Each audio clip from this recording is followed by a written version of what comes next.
Hey everybody, welcome to Sketch Day Live. I'm a little bit late, just making my coffee here. We're gonna get started with some warm-ups. If you're joining on the Instagram, the stream will go for about 15-20 minutes while I warm up. And then we're gonna peel off and hang out on Instagram, or YouTube, rather.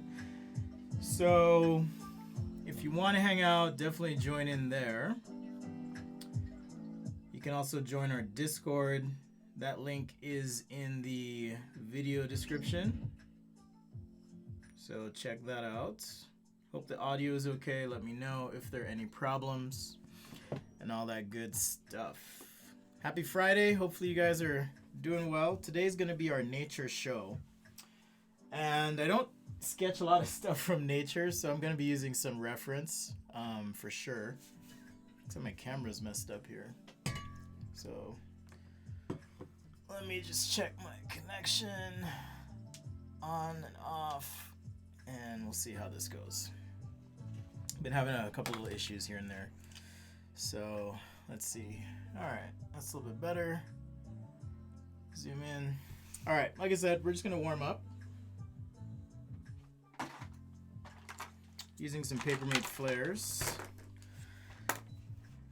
Check in as always. Let me know where you're watching from. I'm curious what's going on. If you're watching on Instagram, I can't respond to the chat.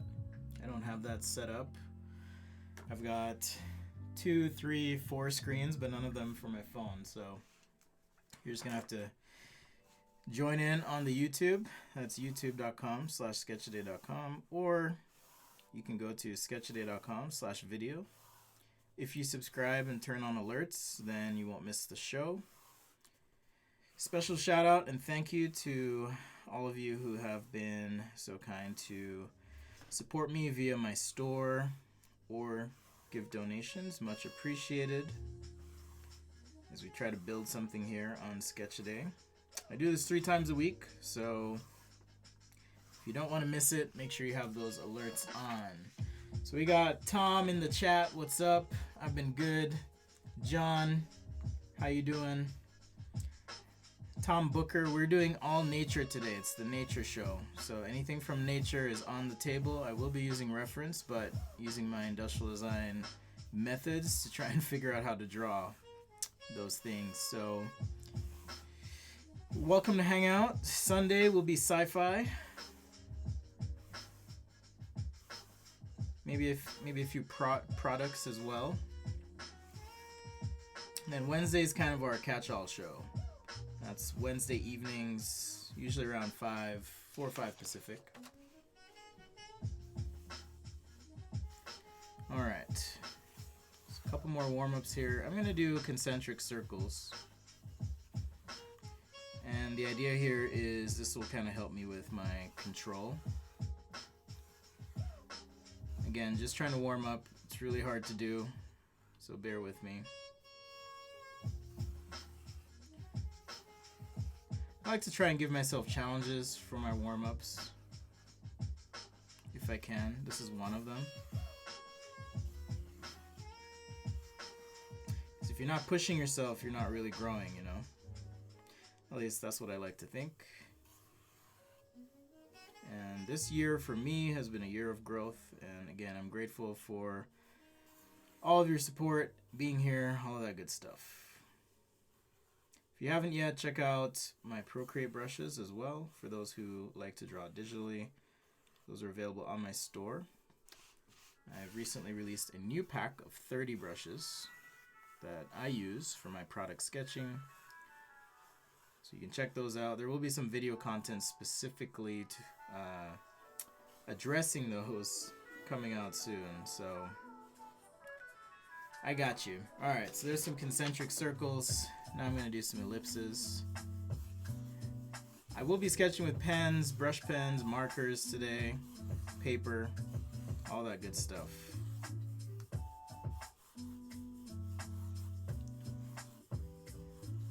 I think if you're a product designer or even illustrator, this is an important one because you're reinforcing perspective, particularly with circular cross-sectional circular objects where you do need this progression in the degree of the ellipse. Manpreet, what's up? Foxhound, hello, hello. Southern France. Wen Lee, hey, you made it.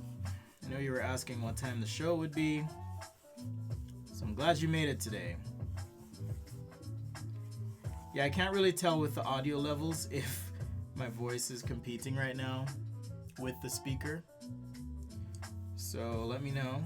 I'm trying to figure out how to mix audio so it sounds a little better as well.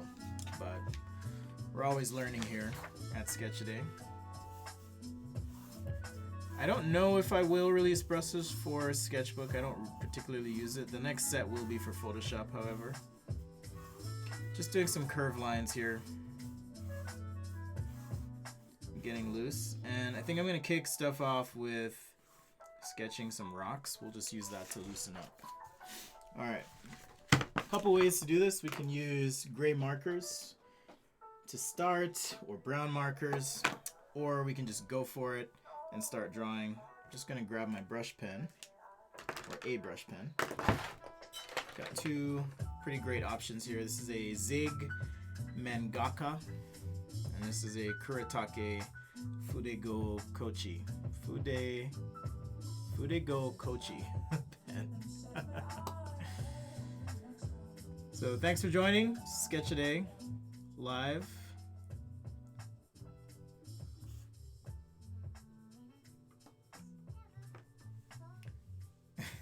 And yes, this is Black Ross. Hello, hello.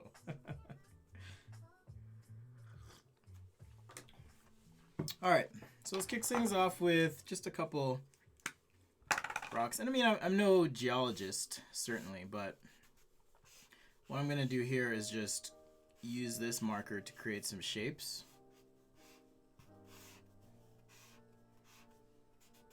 Maybe I should study rocks a bit more, but thought it would be fun. Just do some quick rock formations here. And what I'm doing is just using the marker to create some nice shadows, right? Some value changes, differences there.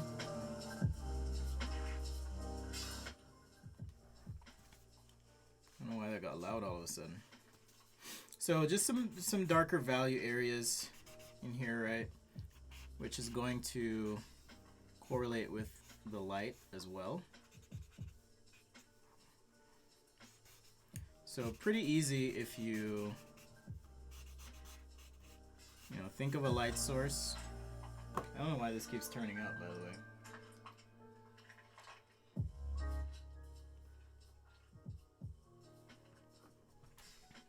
All right.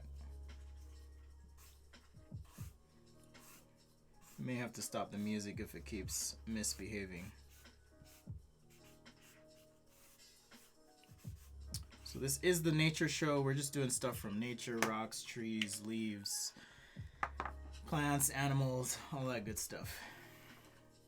What's up, Remy? Lynette, always dependable. Okay, so I've got some simple shapes here. I'm actually using printer paper. I didn't mean to use printer paper for this. So let me grab a marker paper pad for the next few sketches. As always, these will be available for download on the Google Drive. And so with my brush pen, I'm just trying to enhance these shapes where it needs it and add some clarity. Maybe I need to fill in this area here a bit more.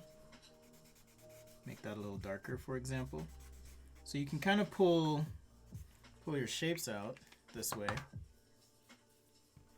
And now this brush pen I can use for texture,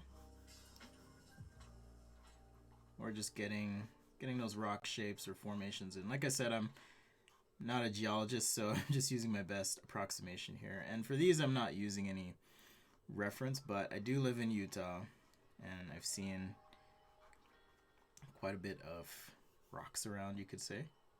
So just pulling from my memory a little bit. All right, so there's one example of how you might do some sort of rocks. Same thing here.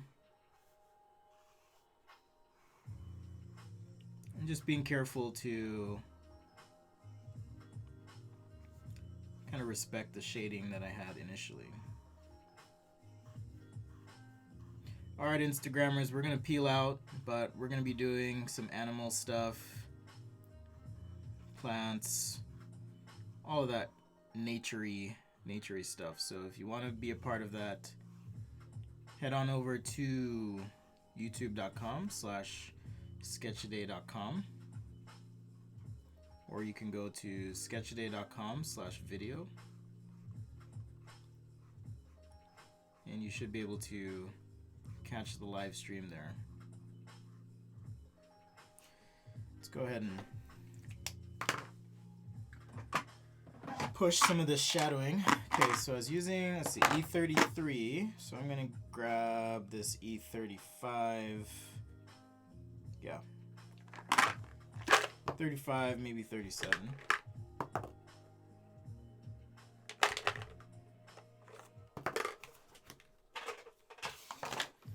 Make some of these spots a little darker. So I am using Copic markers here.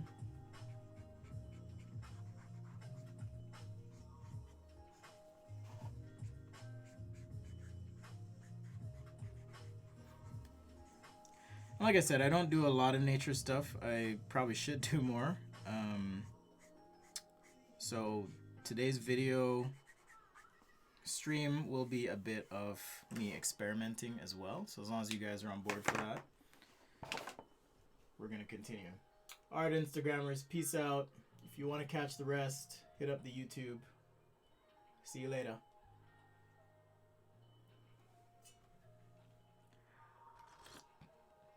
Man, now that we got rid of those jokers, I always say that. I'm starting to be like my dad, where I have like sayings or stuff like that. I feel like parents just have a way of saying these like things that make you just roll your eyes, right? You know? I'm certainly turning into that parent. I even busted out my paints today, so if we want to do stuff. What's up, David, with 2 Ds? Alright, let's go ahead and work on some more of these. If there are specific animals you guys are thinking of, let me know. I pulled up a few on my computer this morning just to get some reference and kind of create a strategy for how I might sketch those, but if there's something you want to see specifically, let me know. I know last time, I don't remember who said it, but they wanted a dolphin. It might have been Dirk. So I could look into that.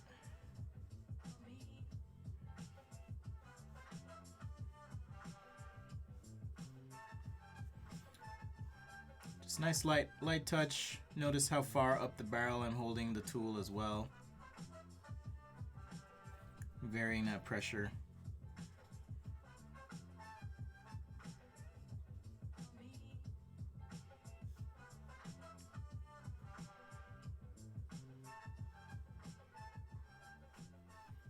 Alright, just like that.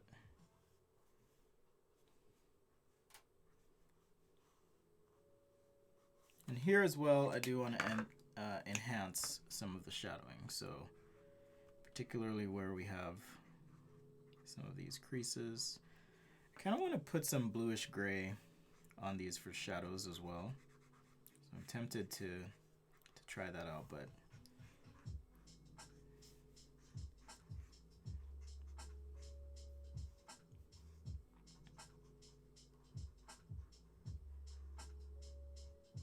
alright, something like that. And then let's go ahead and, ooh, alpaca. Let's finish out this guy here. I'm gonna switch to my cheap Ohuhu markers that have been, so far, dependable. Alright, I was gonna, let's see, blue-gray. So I need to get my blue-grays. Apparently my coffee has not kicked in yet. Feeling sluggish. I even worked out. Okay, we'll do an alpaca. What is it about alpacas that people like? I feel like it's a thing. You know? People just love them alpacas.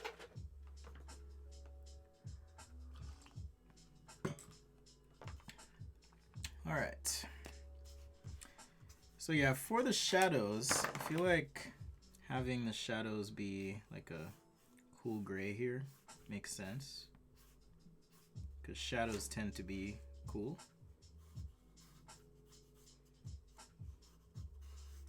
So let's just play with that a little bit.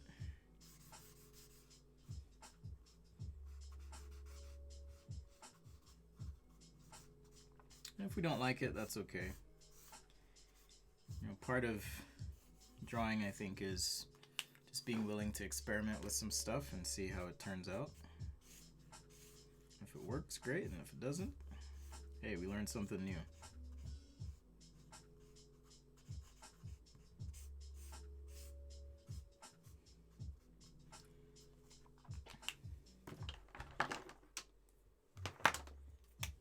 Happy little alpaca.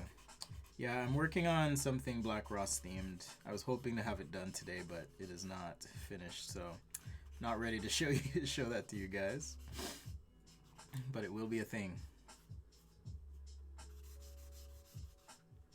Yeah, so this is definitely more of a desert landscape type of thing here. This, I'm not really sure what's going on.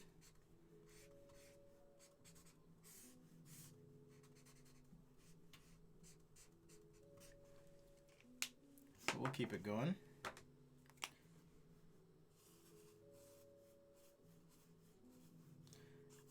I don't usually give up on a drawing unless it's like really bad. I feel like you can salvage a lot of things.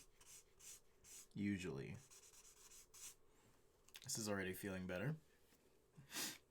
And if we want to separate it from the background a little bit as well, you know, just the line weight in the right spots is going to kind of help do that.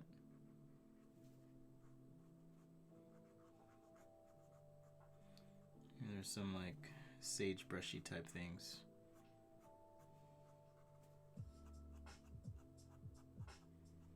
Or grasses or something. So hopefully you guys are enjoying the show. Something a little different today here on Sketch Day. Maybe we could do a people show one day where I just draw people. How I draw people. See what you guys think.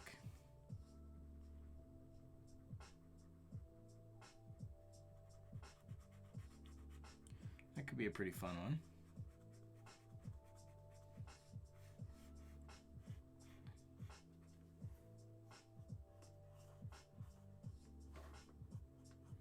Alright, a couple more lines here, and then I think we're going to switch to a few plants.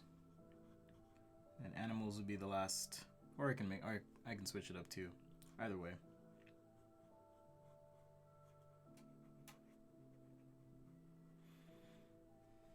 If you're joining from Instagram, thank you for making it this far.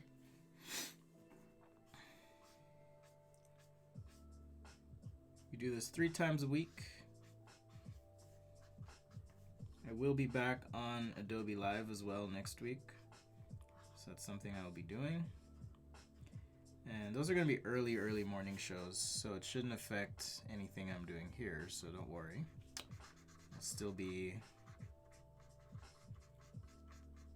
here on Wednesday and Sunday and Friday for Sketch Day Live. Happy alpaca. Okay. So alpaca's one. We'll do an alpaca. Actually, we'll do a page of alpacas because it's going to take me a few tries. And my plan is to show you guys all the tries. I think hands are harder than faces for me, Lynette. At least hands from memory.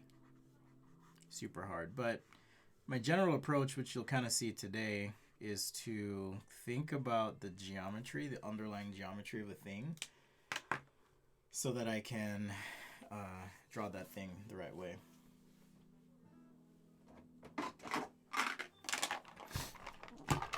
All right.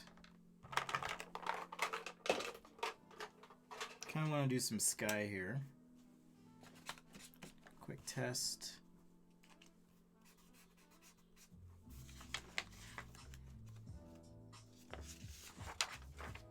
Yeah, this is just regular printer paper, so I am sacrificing my Copic markers for you guys today. That's how much I love you. I don't even think I have a refill for this one, and this one kind of feels a little bit dry. Or it might just be the paper. Oh, man down. We lost our ellipse templates, but that's okay because I don't really use them much. Alright, just a little bit of blue there.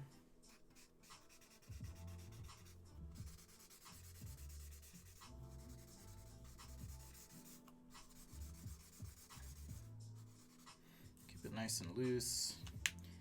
And then maybe a peach for the sky.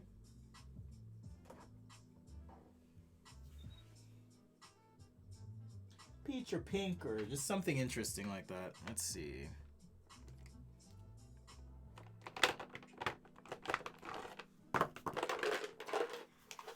Hope you guys are having an awesome Friday. I'm excited. I just got a CNC router and I'm almost done setting it up. If you don't know what that is, it's a thing that's going to help me cut shapes out of wood. So I'm really excited about that. As I do a little furniture building on the side. It's a thing I do.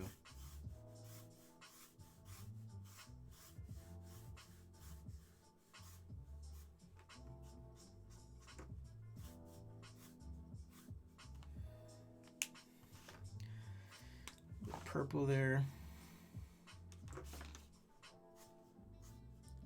just to make the composition a little bit more interesting. And I actually like the streaks in the marker stroke because it almost feels like clouds in the sky, so that's kind of cool. And then up here I'm gonna just try and make a little bit deeper blue if I can.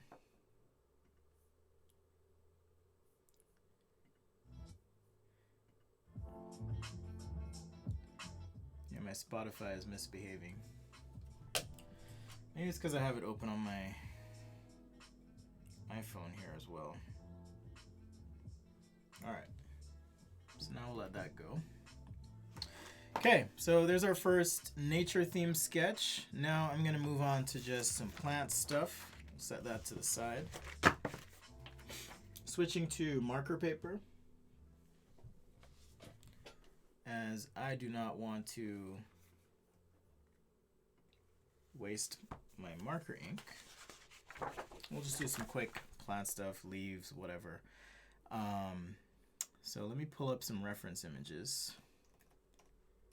I don't even know what kind of plant. Maybe I'll start with some trees. Okay, let's start with some trees. That's a good idea.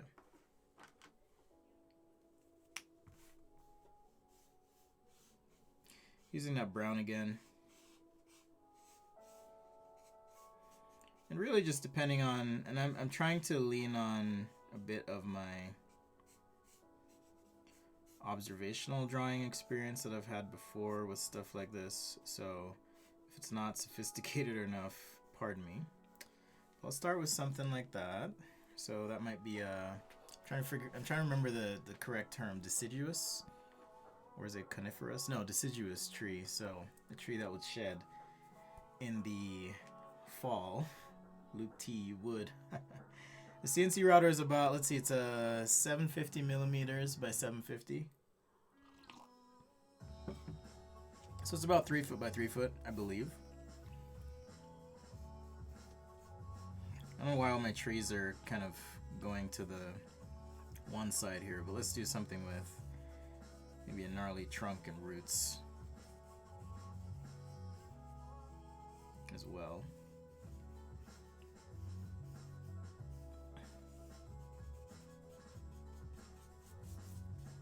So I'll start with this brown, and as I'm shading, I want to create some texture on the roots and the trunk. So how I'm shading there, kind of do the same on this one as much as I'm able to, just like that. Happy little tree. This is Sketch a Day with Black Ross. I wonder if I'm gonna get sued for that. I guess we'll find out soon enough. Alright, so maybe something like this, and now start to increase our tone, shadow, and all that. Hanging plants. Ooh, hanging plants would be good. Okay, I could do a hanging plant as well. But let's just do a nice, thicker tree, maybe with a burl or something, kind of starting on it.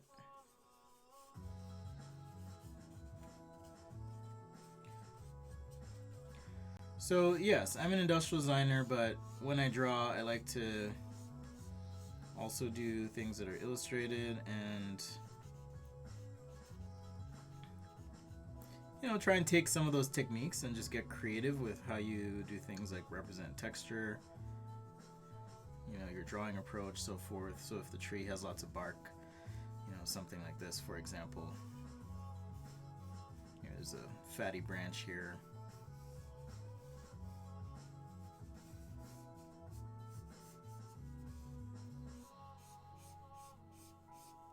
So my brown is also getting a little dry, so I probably need to do some marker maintenance this weekend, is what my markers are telling me.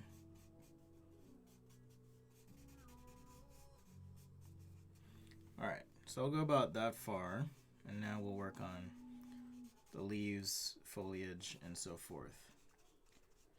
Ooh, an orchid would be fun. Okay, so I'm going to add orchid. Once I kind of rough out these trees here with my brush pen, and got some green at the ready. Maybe we'll use some chart packs as well. Happy little trees. So happy. So now using lines, I can kind of expressively show like roots, or maybe on one side being a little bit more delicate with the line work. So just a little bit more delicate on this side, because if my light source is coming from one way or another, I kind of want that heavier line on the back side, like so. Maybe have some dots for texture. And it's really only going to take a few marker strokes to get any additional value we need on the structure of the tree. Well, this is one of those reasons I like brush pens, is you get a lot of expression out of the one pen.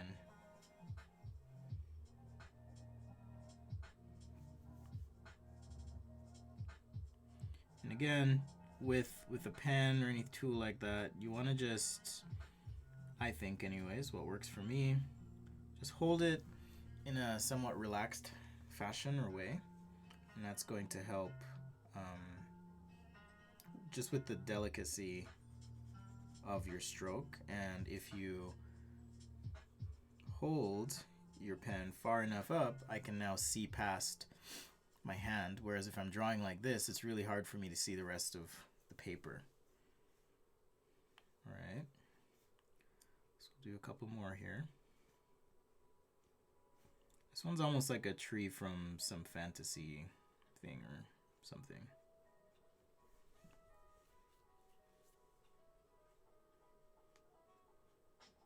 So notice here how with the brush stroke, it's kind of concentrated close to the bend, and as I wrap now around to this knot thing and the back side, now I've switched the line weight, and I'm going to kind of do the same thing here.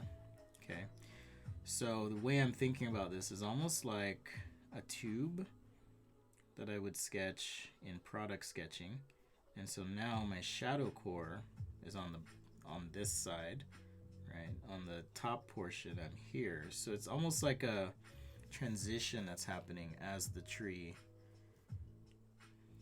you know, is bending a little bit. So that's kind of how I'm thinking about drawing these roots. Let's get a nice dark spot in there. And the brown just, it's kind of like using the gray marker method, but instead of gray marker we have, I'm just restarting the music here. Instead of gray marker we have brown marker. So that's the thought. All right, let's see if this works. Yeah, I think my speaker's gone kaput. So it'll just be me and you guys, no music. Unless it decides to behave. Okay, hold on. I'm gonna just turn this on and off and see if that makes a difference. It's gonna make a loud sound. There we go. All right.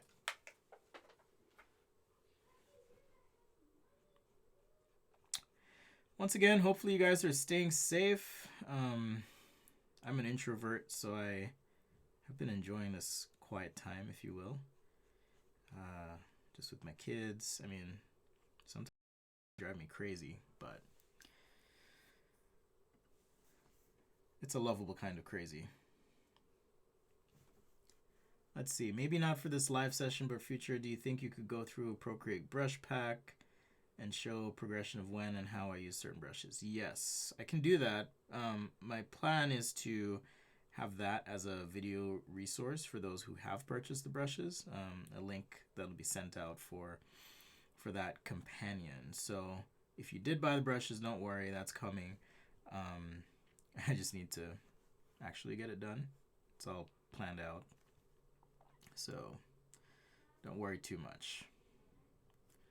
All right, just trying to get some texture in these branches. All right, maybe something like that. I think my head was in the way. No? Okay. Stay safe, stay home. That's right. Cynthia wants to know how to create an illusion. I've never actually done an illusion, so I'd have to do some research and see about that. So for the bark on this one, I want like a segmented bark look. So it's going to take some time with the brush pen here. The leaves shouldn't take too long, and then we'll do, I think there was a request for an orchid. So I'm going to do something like that, or maybe some other flower. This is the nature edition of Sketch-A-Day Live. Thanks for joining, being a part of all this.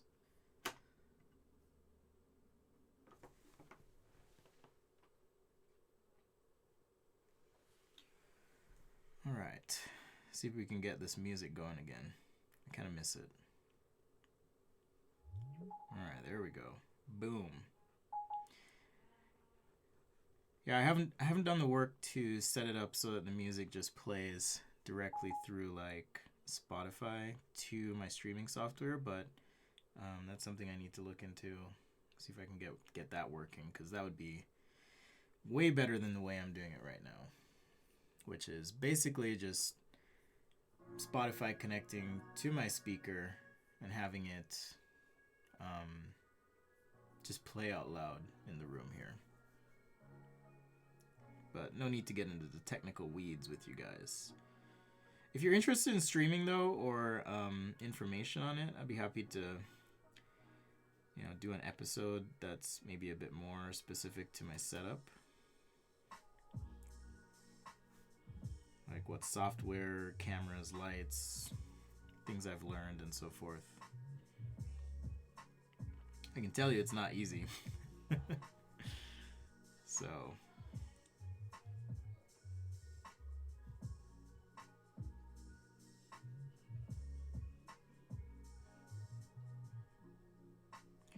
So yeah, this is an example where drawing from observation can help you draw from imagination. So quite literally with these bark bits, I'm trying to pull from memories I've had of drawing another tree or whatever, what have you.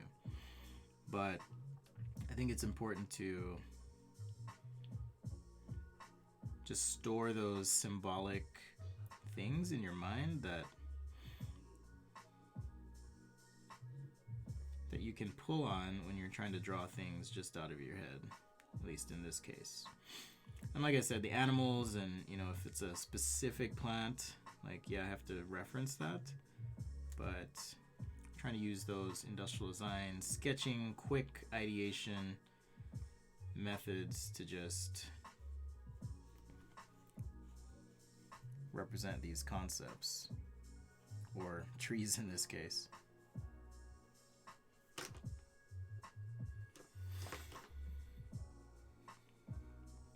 If you're just joining, thank you. This is Sketch Day Live. I'm Spencer. I'm an industrial designer, but I love drawing, and that's what we do 3 times a week here. If you feel so inclined, I know a few of you have in the past, Luke and others have contributed, and I get questions from time to time, so we do have links on the frame if you're interested in contributing. Luke, hopefully you got your sketches, or sketch rather, in the mail. So another thing you can do is pretty much anything I draw, I'm willing to part with for contributions. So if that's something you want to do, hit me up, let me know. All right, let's get the outline on the far side of the tree.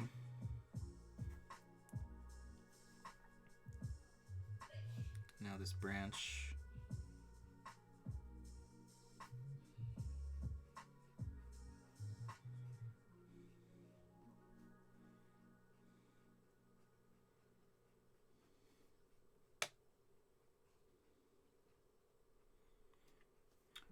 So the cracked bark, that's kind of like the older part of the tree, right? So as we go up, I want to still have some split bark, but have that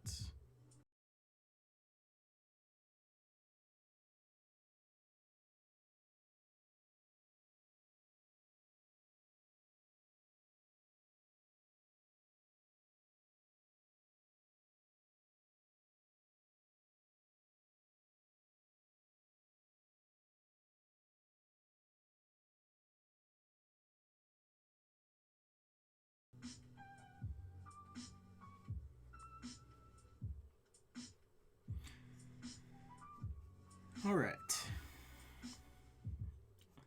Textures take forever. I was just sitting here thinking, like, man, whenever you see an incredible hand-drawn something that has like tons of texture, and then you try to do it for yourself,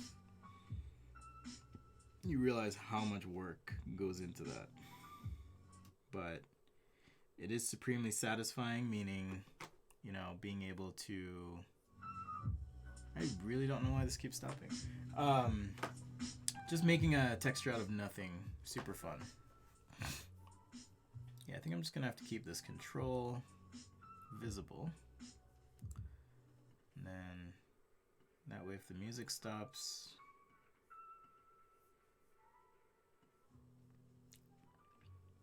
so yeah, today's Scenthi we are doing all nature stuff, so I'm not going to do anything metal or car or anything like that. So if you want to catch that, I'll probably get back to cars and shoes and that stuff on the Wednesday show. Sunday is going to be sci-fi, so monsters, robots, spaceships, maybe futuristic products. I'd be open to that as well.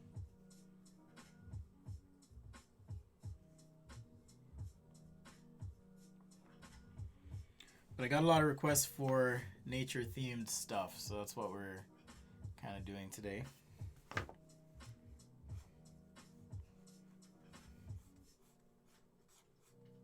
And just throw in, this is kind of a generic small plant that I like to throw into things, and then, if there's some sort of ground bush or something, I'll kind of throw in like shapes like these. And then I also occasionally will do trees like this. Just kind of a fast tree. So let's add some color to these.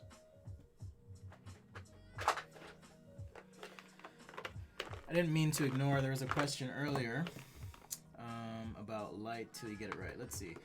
John says, does the lightest lights to darkest darks rule apply to surfaces which are somehow in an angle to each other? Or is also when it's the same surface, for example, divided by materials? If it's the same surface divided by materials, I like to... Sorry. Okay, I got some green.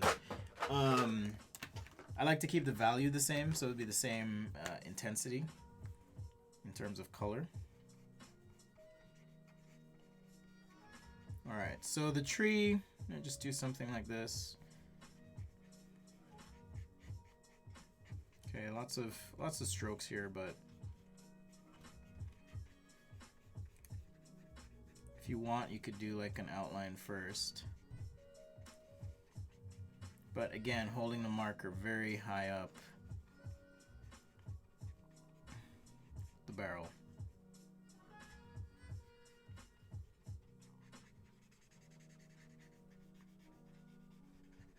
And toward the center here, I might shade in a bit more, like so. But then as we get to the perimeter, I want it to appear as though there's some light coming through. Okay. And also, in an effort to contour the tree just on the underside, keeping that a little bit darker.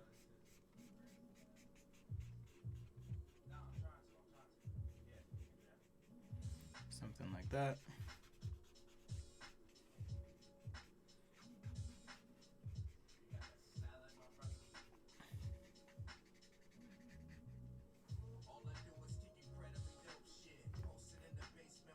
So yeah, something like that. We can take a little darker green, or a lot darker green, and just hit some of those areas. So even this idea of like putting some dark values on the underside, I mean, that comes from my like product design training where, yeah, things facing upward are going to be lighter. Okay, so all the leaves toward the top of the tree and so forth. And overall the tree does or will kind of have a general roundness to it. So much like a sphere, right? If I have a sphere and I have a shadow core on the sphere, that's really what I'm trying to do here with the tree in the way it's shaded. Okay, so hopefully that makes sense. In the case of the trunk here, really I'm thinking of a cylinder, and you've got your shadow core and highlight, right? That's all that is. Represented in the line work. So, you know, these lines that I have on the side, right there, are essentially me trying to, through the use of line work, show the shadow core to that shape.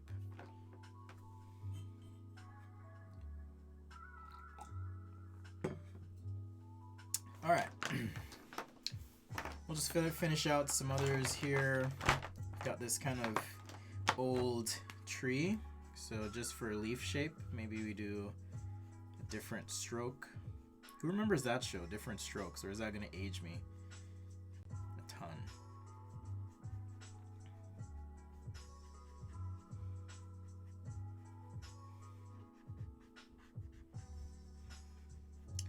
I feel like landscape designers and architects are like the best at this stuff. Just so loose, beautiful, beautiful sketches, but we can pretend. Oh, let me use a different green for that one so it maybe pops a bit more. But like I said, you can do quick trees like this as well. Super quick. Just show the structure. In the case of, you know, this bush, for example, just real fast. Like so, some green.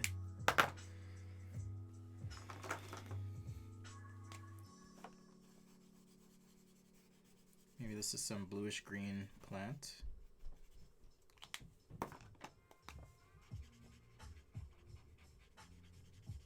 So start with some blue-gray. And again, treating it like a sphere.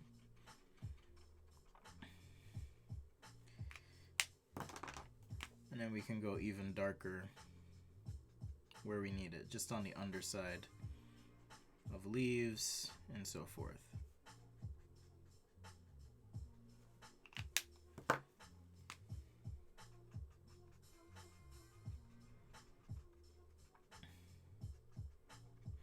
All right, we'll finish this up, and then let's just do this one. And this one I'll do another way that I like to kind of do trees. So in this case, let me see here. Okay, we'll make that dark and then light. All right, so here I'm just gonna do a solid shade, like so. So different approaches to how you might do this. So solid shade like this, and then under here now, I want to go a step darker.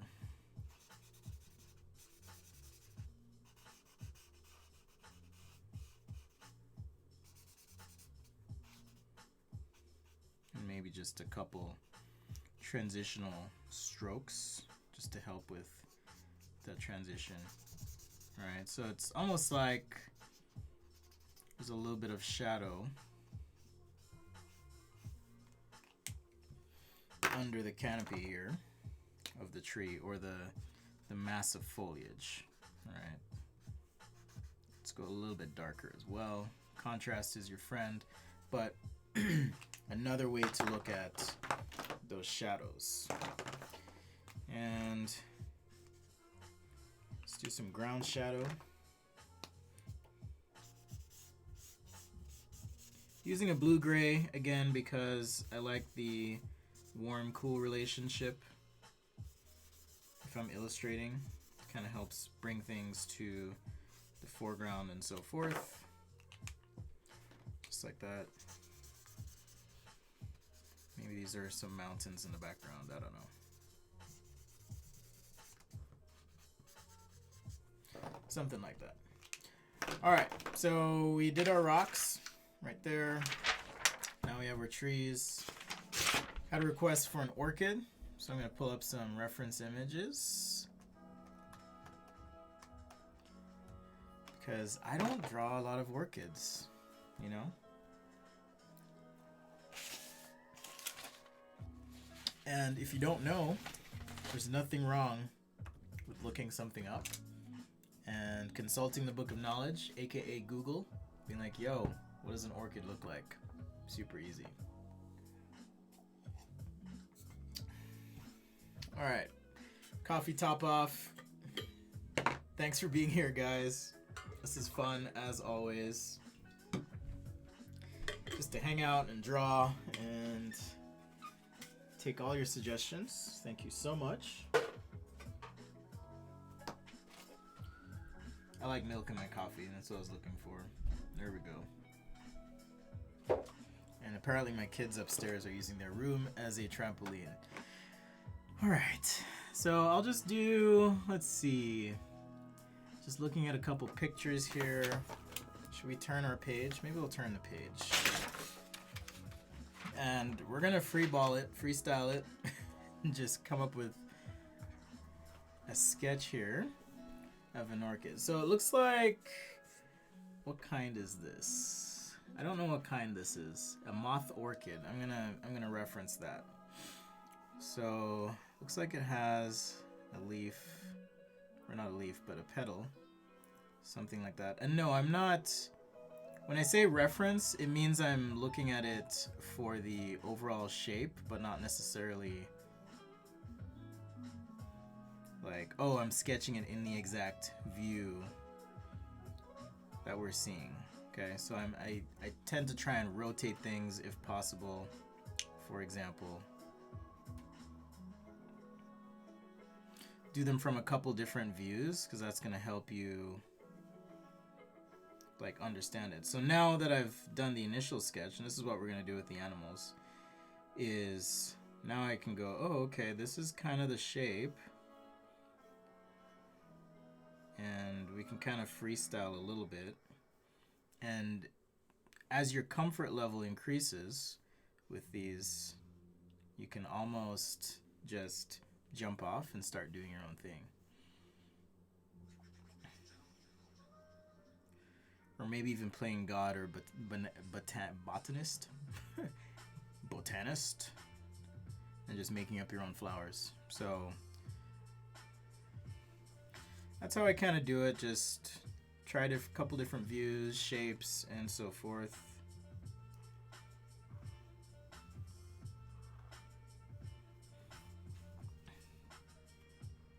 Alright.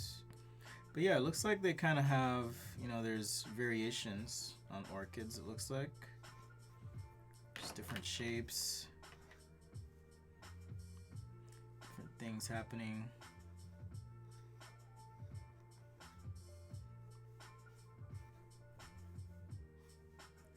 Let's just try a different variety here.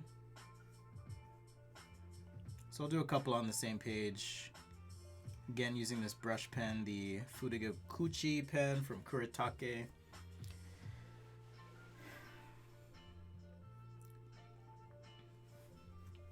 But yeah, looking at the structure of an orchid, it looks like you have kind of two main lobes, right? So this one I'm just making up in my head now. And then you have kind of this almost star configuration, three-pronged, and another something in the middle. And, you know, we can kind of make up our own shape here. So this is how you go from, okay, observe, pivot, vary, and then imagine. So if there were some, you know, step to all this, it's like, let me draw the one thing first. Now let me rotate, see if I missed anything in another view. And then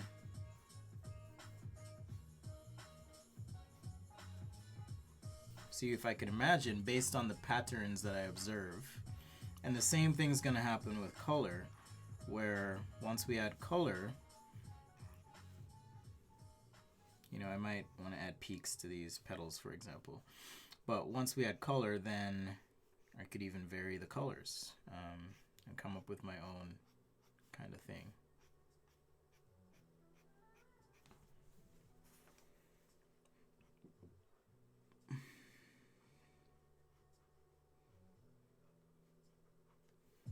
Or just make it up as you go.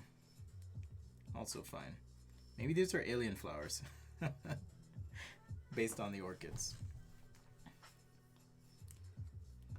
Okay, now some of these have really delicate colors, so it's probably going to be hard for you to see on screen. I'll try my best. I will say, like I always do, that these will be available for download on the Google Drive. That's listed. In fact, these are going to be so delicate that I think I need to use my Copic markers because I have just a much wider range of colors available. Alright, so observe, pivot, vary, and imagine. Alright, so I've got some purples here, like some really light ones. And with Copics you can kind of tell because the number system is so easy to understand. This is a blue-violet 000, which basically means very light. If you have three numbers, it's typically a very light color. If you have two numbers, like a V01 and let's see, a V06, and you can see it in the cap, the 6 is going to be darker than the 1, but they're in the same color family, whereas the 000 is in a different color family. Well, not color family, but not in the same lane as far as hue goes. So that's why my go-to for professional work is the Copic marker, because it's reliably consistent in the colors and super easy to understand. Even if I haven't used that color before, it's just super easy. All right, I'm gonna start with the first one we did here, and I made some observations like just how these colors are blending out. Looks like My brush pen is bleeding just a little bit, so if you are using one of these, just be a little bit careful. Alright, I'm just going to do the outline like so.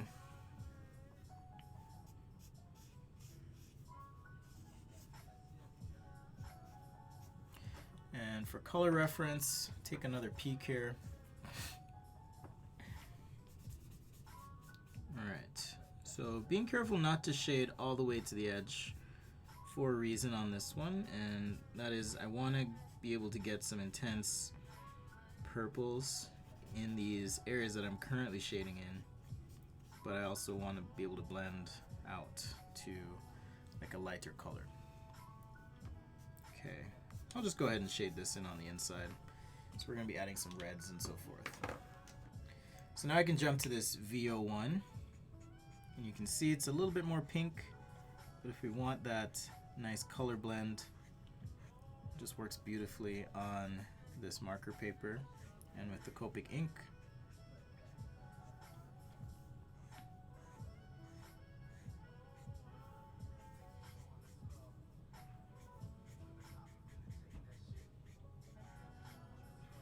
If you're careful, just like that.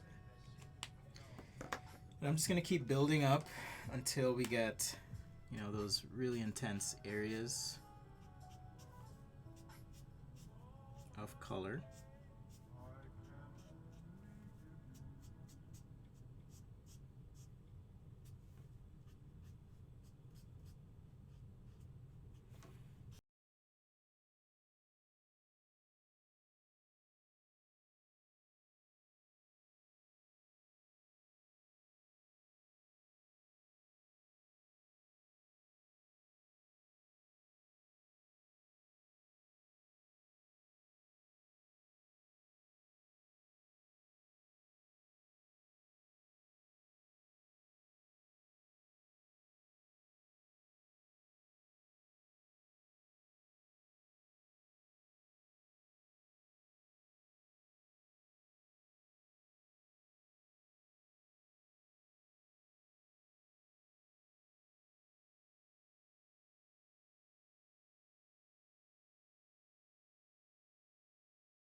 Just like that. And then I'll use a white pen to kind of help out in a few areas as well. We also have like some oranges and reds kind of happening, so I'm going to use this red violet just to introduce some other colors here.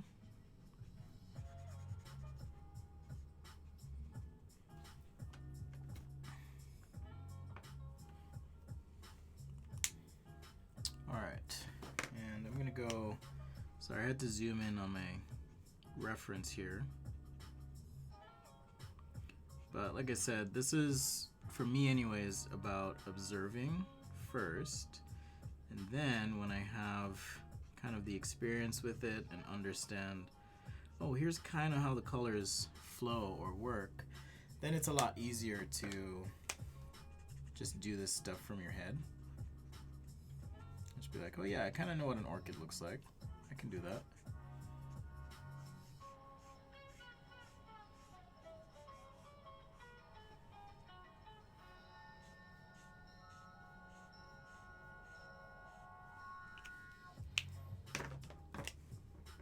But it's really hard to do if you've never done it and if you just don't know. Like, so don't beat yourself up if you're using reference, but there's a good way to use reference, which, like I said, observe, pivot or rotate what you're drawing. Pivot and rotate. Vary it, come up with some other thing, and then just start imagining. Alright, this one's gonna need a little bit of work because I kind of messed up on the inside. We'll fix some of it with this black. And then we'll bring out a little bit of texture with some white as well.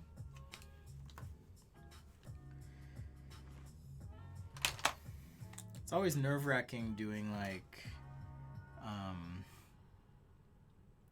drawings like this because you're probably looking at like, what is he doing?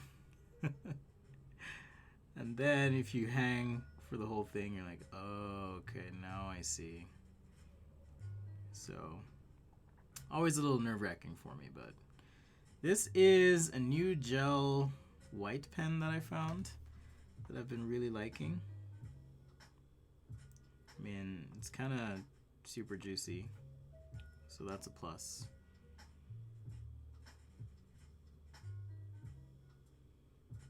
If you are doing white ink though, you want to make sure it's like, if not the last, close to last thing you do, or understand that, you know, the inks are opaque, so you can't exactly put marker over it.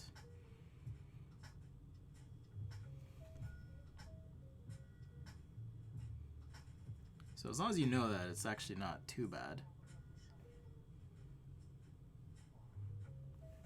Once again, this is Sketch Day Live. I am Spencer, and I'm an industrial designer. We're trying to illustrate some flowers right now. Did some trees and rocks earlier. Using just a white pen here to add some details to our orchid, like so. All right. It's starting to feel pretty good. White makes a huge difference. Huge. Bigly. Such an odd word. Anyhow.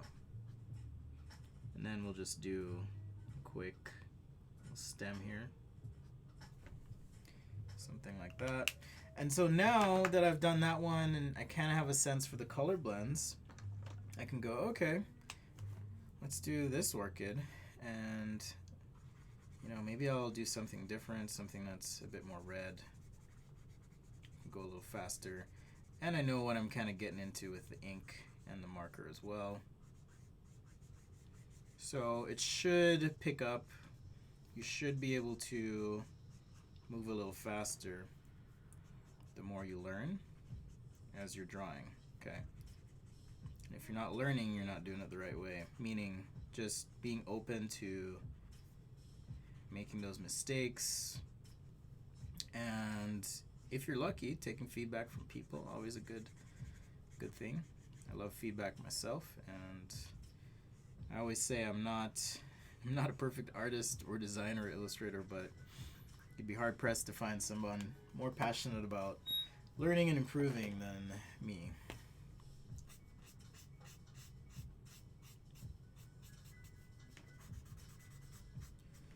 All right. So this one we're gonna go with like maybe more of a red orange look here. Let's see.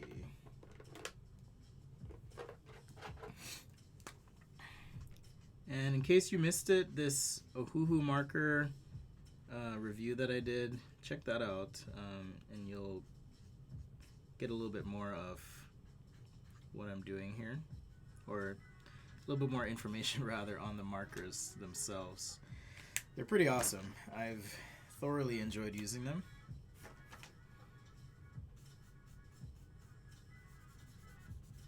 So if you want to check them out, check out that review.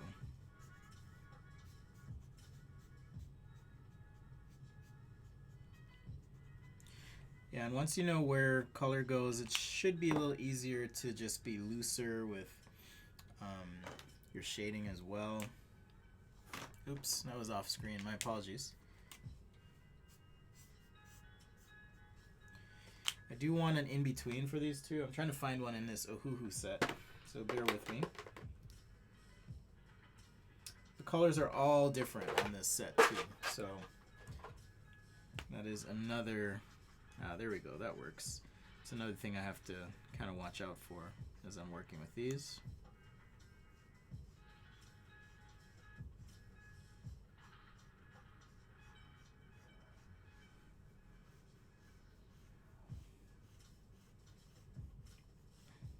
So maybe a different way to achieve this blend, kind of go color and then go into the texture on the petal itself. Some of these lines. And I want to get like a deeper red or even like a purplish in there so we can play with that. This is super fun, by the way. Thank you for the suggestion topic of doing orchids, or rather things from nature. Super fun. So yeah, this works pretty well as a nice deep red.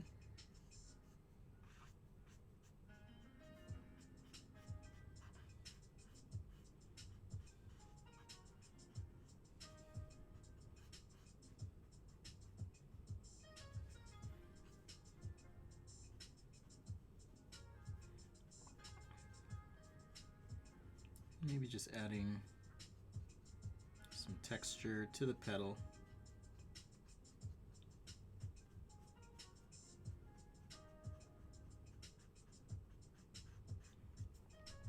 Yeah, it's been a while since we did some nature stuff here. I think we did a bird. It's probably over a month now ago. Certainly a few weeks ago. That was super fun.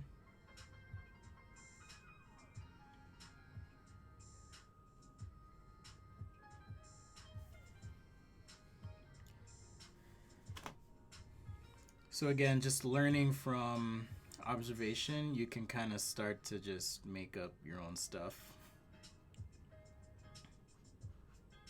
So keep your eyes open, try and figure out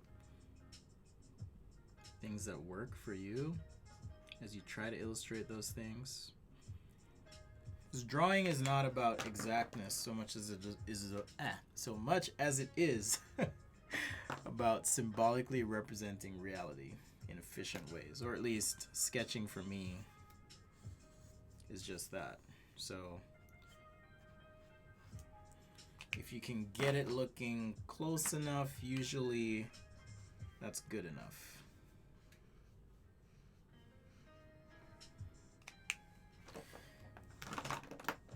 Alright, so we got this one. I'm going to add a few white marks to it. Maybe just do some light color washes on the others, and we'll call those good. We'll just jump into animals for the last segment here. Sorry, I haven't been watching the chat. Let me check in with you little monsters. Hello, hello. You're welcome, Nathaniel. Thanks for watching. I will keep drawing. This is probably the most consistent I've been in my life. As far as drawing goes, and it's been awesome, and I'm having fun. Appreciate all the support. I really do. Like, this is my dream, or one of my many dreams. Like, Like, I want to start a restaurant one day. That's a crazy dream.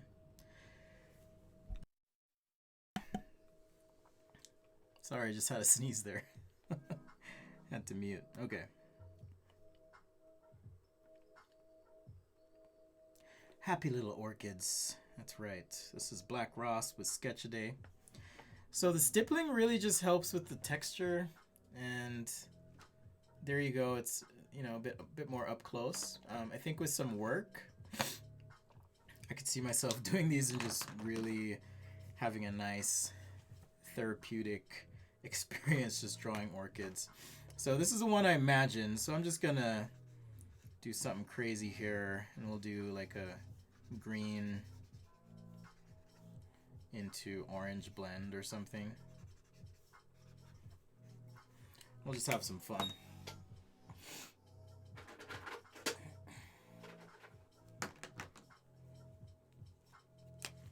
Alright, so green, maybe a little bit of yellow.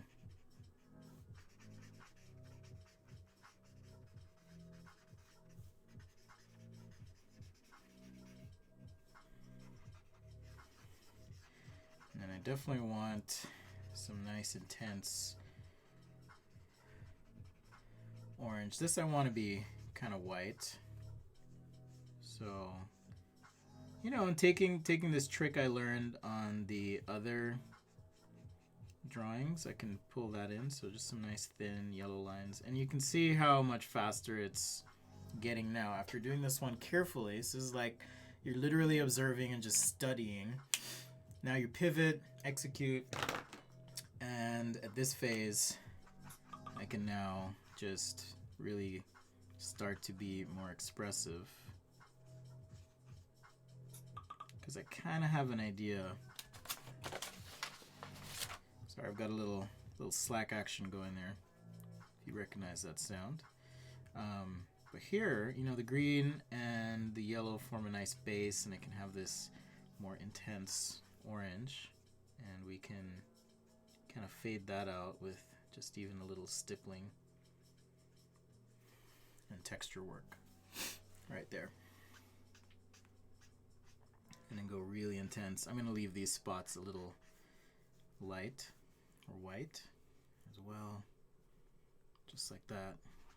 Again, really intense here, thinking of the geometry of this petal, even something I wasn't thinking too much about in these, just kind of observing the color, but you know, leaving this spot a little lighter and not shaded in.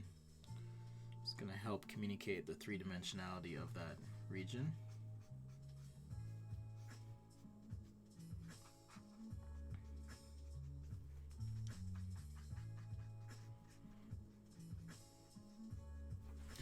And yeah, just play with it, have fun, experiment. The best thing about having a sketchbook, to me, not the best thing, but one of the best things, is you can just freestyle and be expressive and try new things, and no one cares.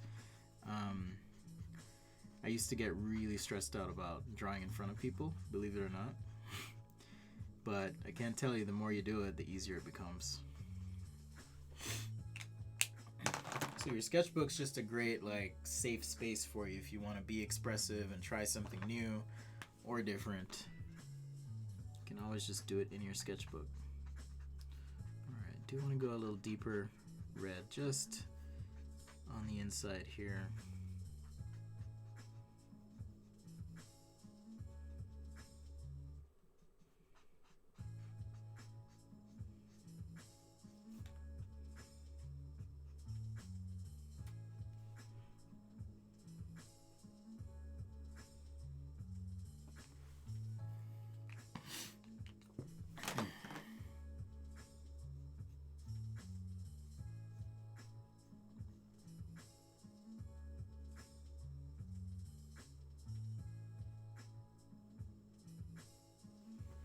Something like that.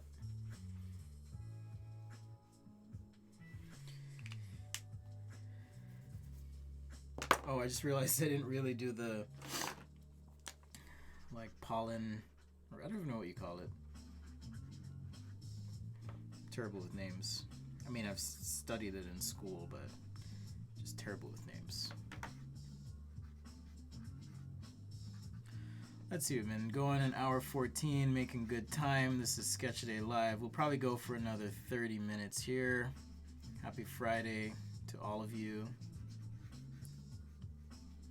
I would ask what you're up to this weekend, but I suspect most of you are staying inside. At least I hope you are.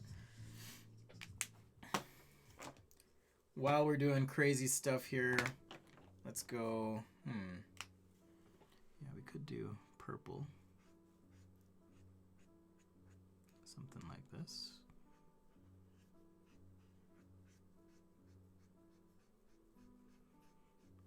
If you can, if you like using markers, maybe I should put together a guide on how to get into markers, like super cheap.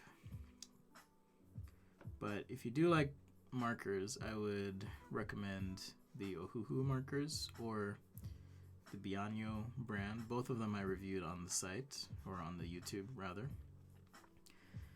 If you go to sketchaday.com/stuff, that's another way to kind of get other information about just the materials I use and why and all of that.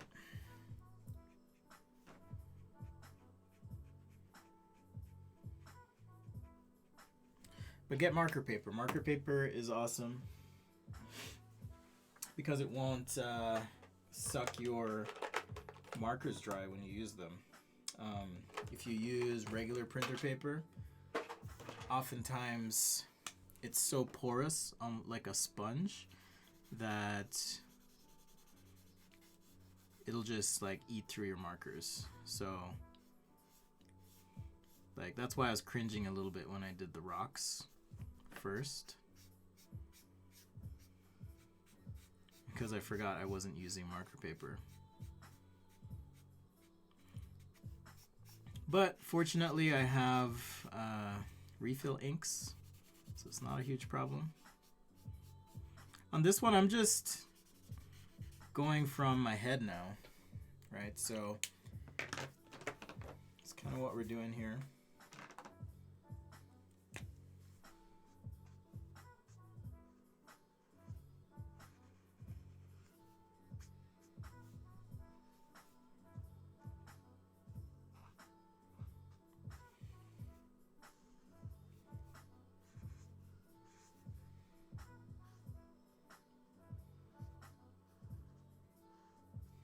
Alright, let's just get the rest of these stems in. I was just kind of thinking of a page overall. You know, they're obviously not one plant, but just have some nice long leaves. Maybe on the bottom here.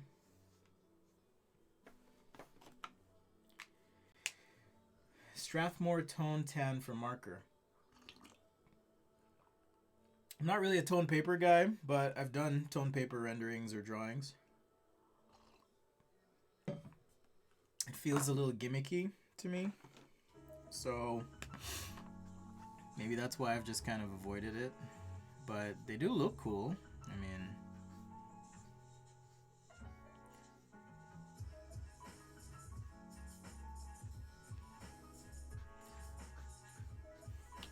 I just feel like the tone paper helps mask a lot of things that can be wrong with the drawing, at least that I've seen. So haven't personally leaned into it. If you can draw really well on a white piece of paper, like start from nothing and get something good out of it, you're like, that's when you know.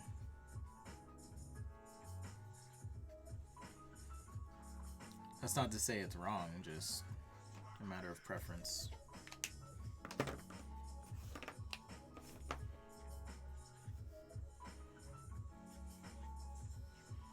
Alright, so I believe there was a request for an alpaca earlier, so we'll start there.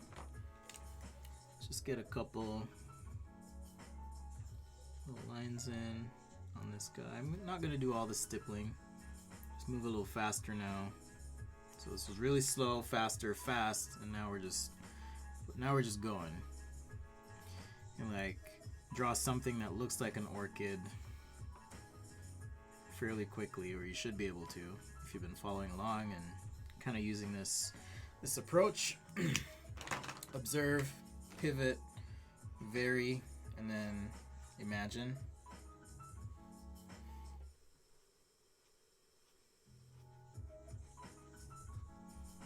It might not be perfect, but sometimes good enough's okay.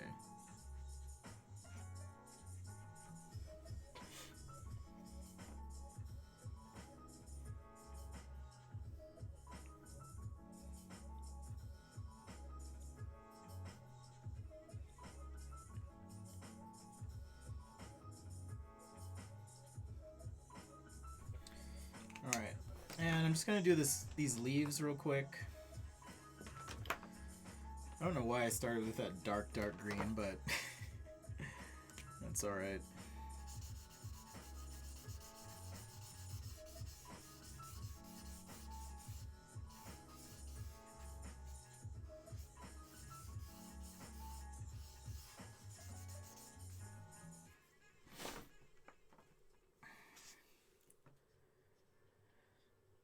There, you should be able to see the whole thing now.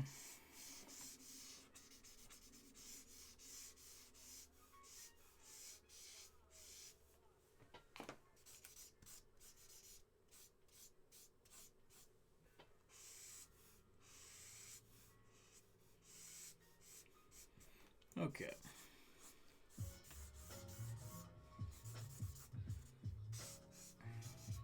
And now I'll take this green that I started with and just try and blend out here.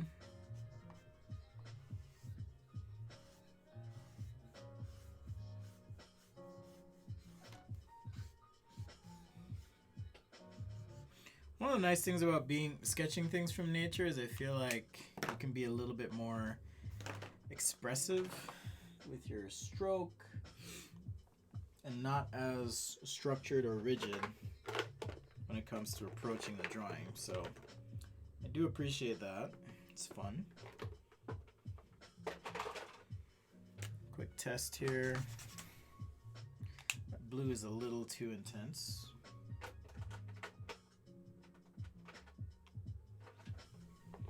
So let's see if we can find one that works for the background.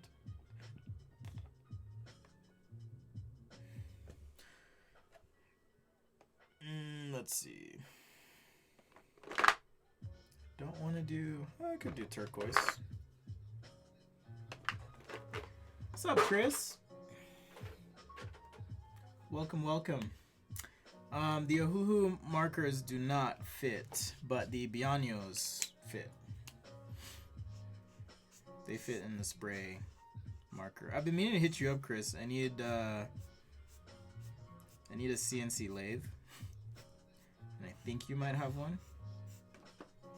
Just personal project, so I'll hit you up.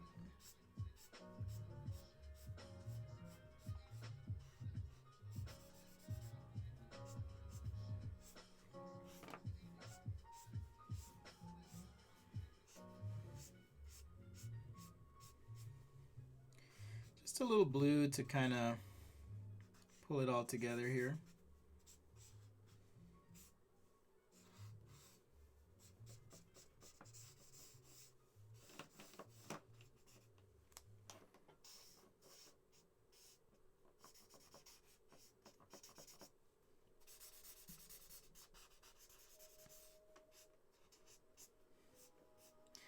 Yeah, with these markers, I figure, okay, I can't refill them, but man, I can always buy a new set because they're super cheap.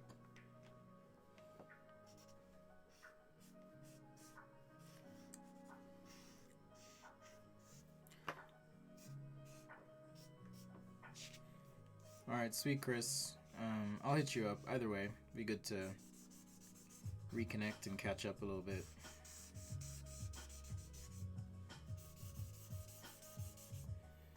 Alright, so there we go. Got our trees from earlier. We did some rocks, did some flowers. Now it's time for animals. Okay, and we had a request for an alpaca. Quick intermission as I clean up a little bit. Too many markers on my table here.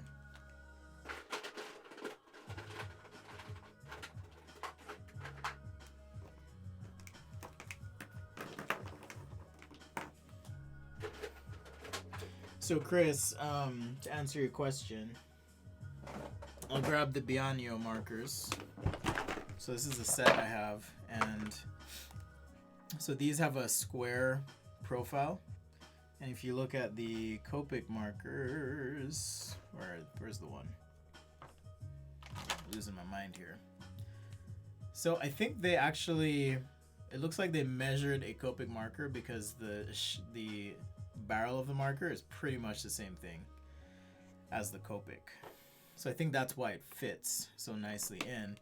I would say, again, just reiterating, the nice thing about Copics is you can refill them. So if I use the air marker system, it also dries out your markers. So having that extra ink is super handy.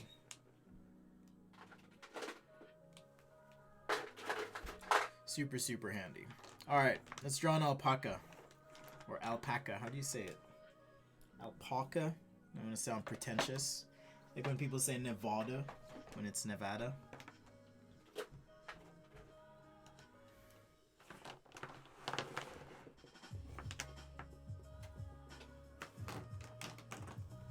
All right, alpaca. I have no idea what these look like.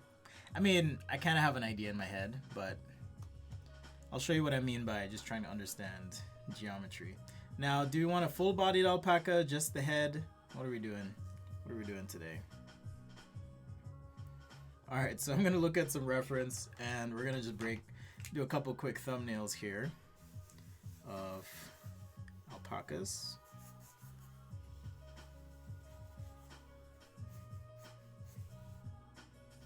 So I might start with, you know, two ovals like this. We could even do another one here. And I'm just trying to establish, you know, what are some shapes that I can use to draw these things. All right. And got our front legs, hind legs.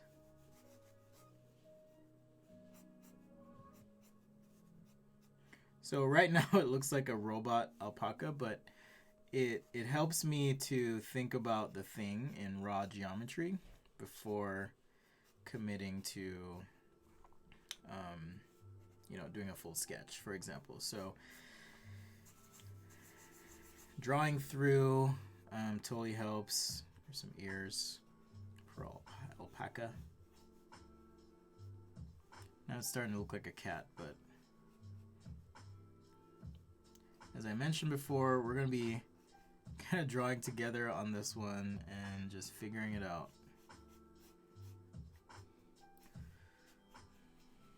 So I wonder if I can use like a triangle for at least the mouth portion.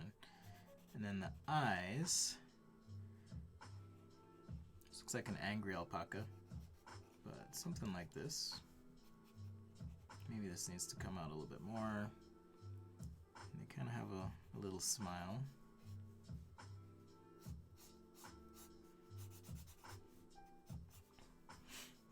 But once again, just understanding this geometry and observing and pivoting just helps me kind of establish proportional things, or, you know, a gesture. So there's a gesture here of maybe I just have kind of an overall arc.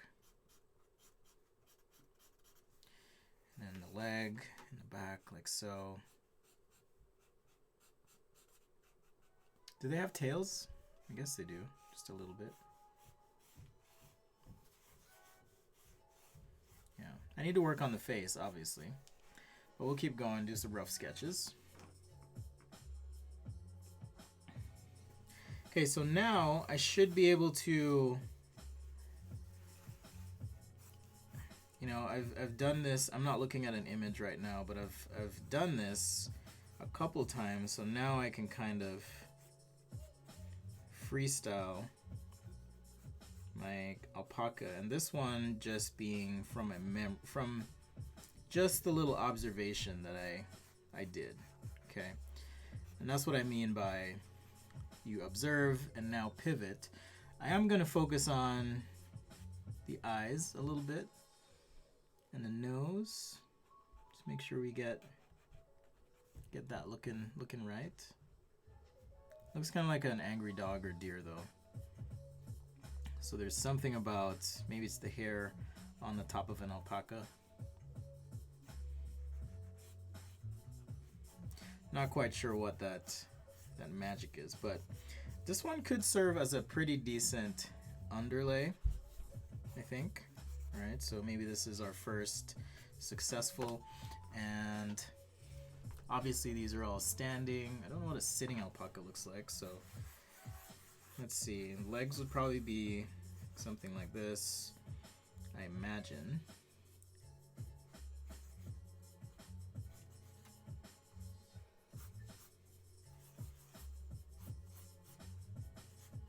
You know, again, just trying to map out those shapes.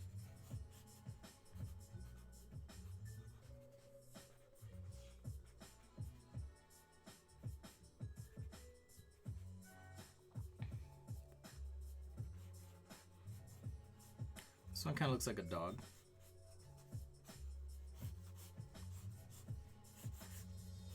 Alright, so I'm going to put these to the side, and now I will do, let's see, maybe I'll do a head, just because I need to work on the heads, and then I'll do like a standing alpaca as well. Alright, so head of an alpaca. It looks like I can even block it out kind of like this to start, or we could even have circle, circle, just other ways to maybe look at it.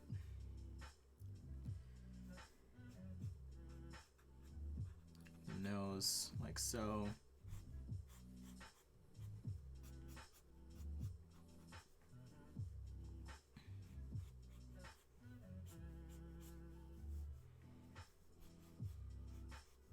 Yeah, these guys are interesting. Thank you for the challenge.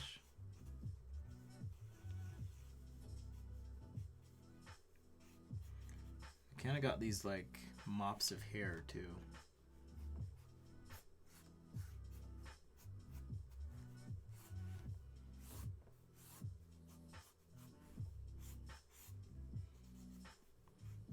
So I'm just gonna focus on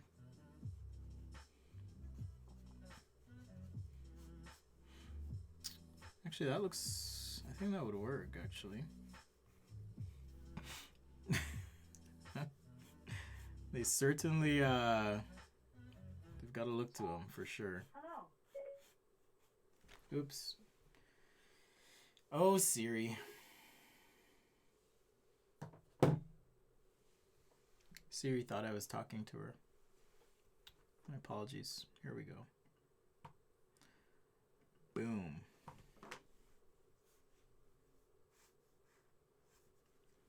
Just having all sorts of music trouble today. Oh well.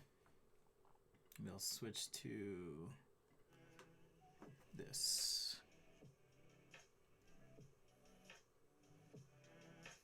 Not the best audio, but it'll work.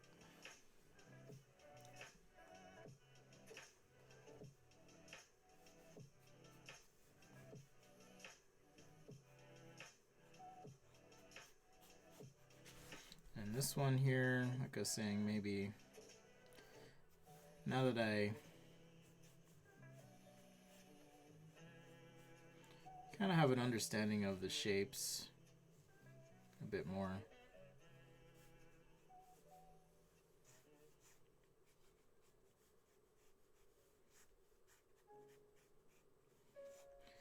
They almost look like teenagers with like a bad haircut or something. Like a derpy teenager with a bad haircut. It's kind of what they look like.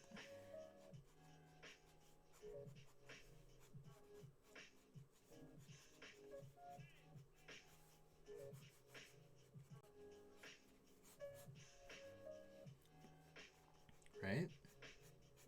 What do you guys think?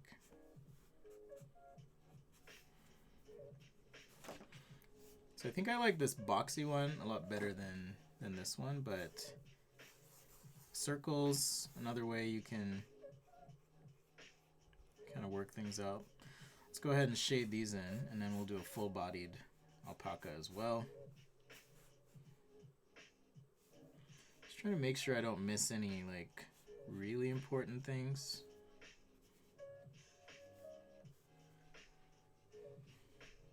They don't exactly have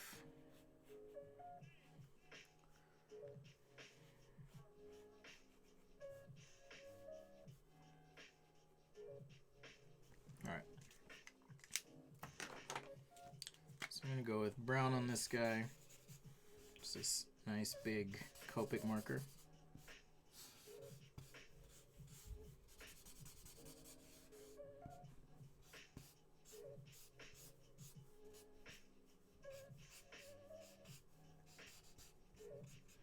We'll go a little lighter for the hair on the top.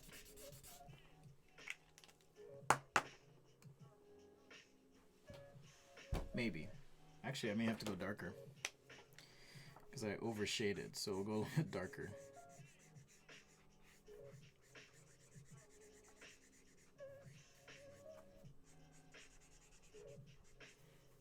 Alright, something like that.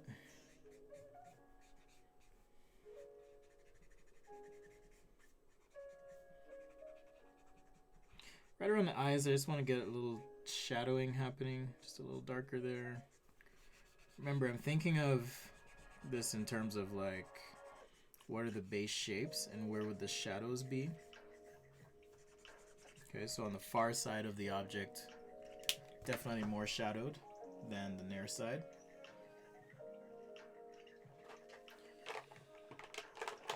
And just a random gray marker for some of these. This is a neutral gray.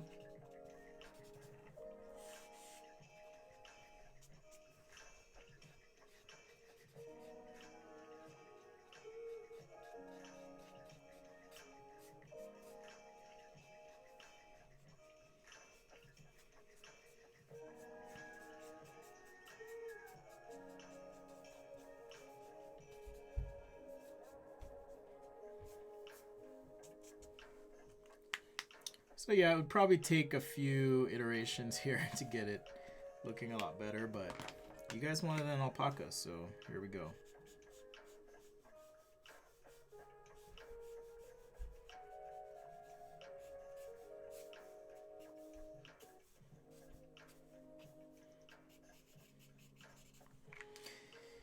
All right, and let's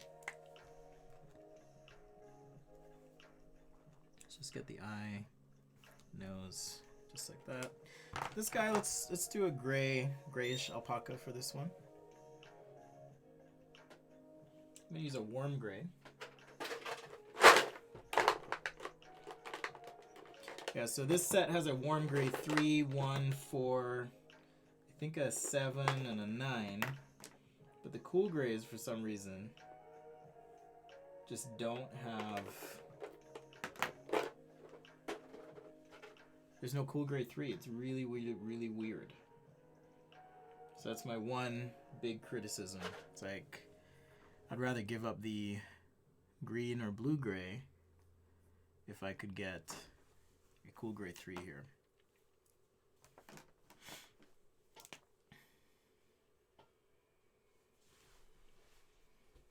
Remy says, I love to see you finally having some difficulty with something, especially how you're owning it. Big thumbs up. Yeah, I mean, like I said, I don't think I'm the best at everything.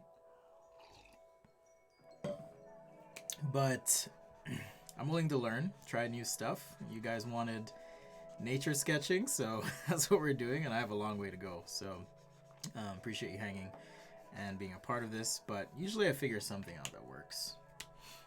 And I'll do a full body alpaca as well. This guy's name's Gary. He likes going on long walks on the beach. Someone said, angry dog with a long neck. Yeah, I can see that. It needs to be like cuter or something. So I gotta figure out how to do that.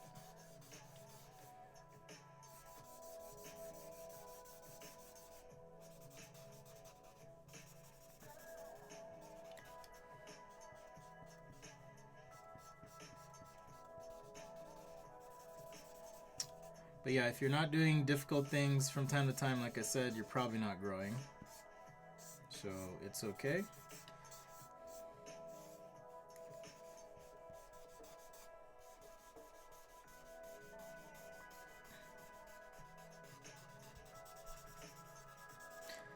Also, sometimes part of teaching is really just about making those mistakes yourself and figuring out ways to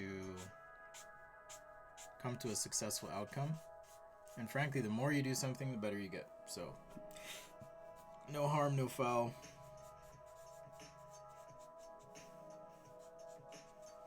Doesn't need to be perfect.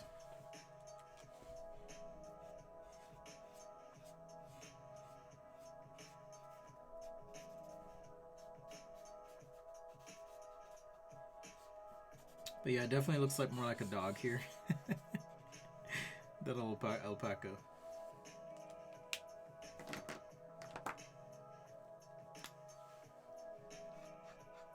So Sketch a Day Live, thanks for hanging on the nature episode. Doing an alpaca. We're gonna do a full-bodied one next. I'm trying to figure out how to like resolve the side of the head. That's kind of the problem I'm having. So let me look at a couple more. Okay, it looks like it kind of has a face here and then almost like a beard or something going on. So maybe that's part of what's missing. Maybe.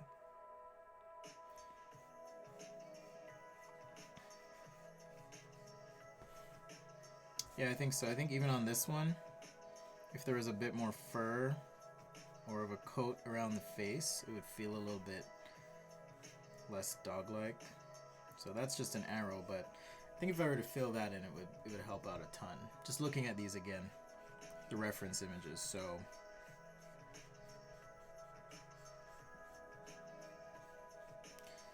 let's use the brush here to kind of fill it out. And to me anyways, it already looks quite a bit better. Although now it looks a little bit like a terrier.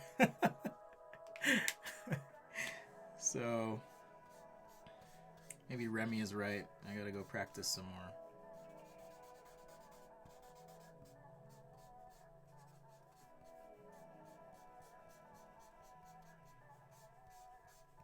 Yeah, it totally looks like a terrier.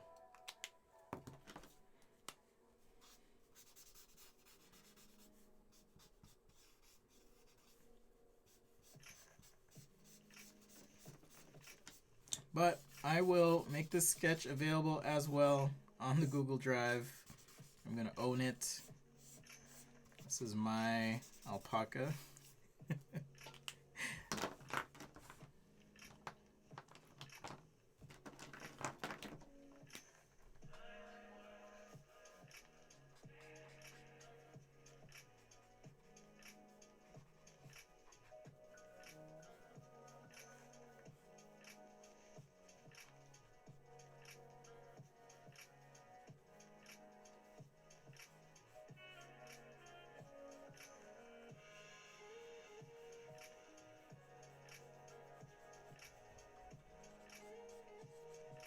Yeah, I'm trying to fix the volume of this just a little bit. See how we do. There's only so much of this I get to do before it gets too busy, so I just have to be a little bit careful with this black, or really dark warm gray, I should say.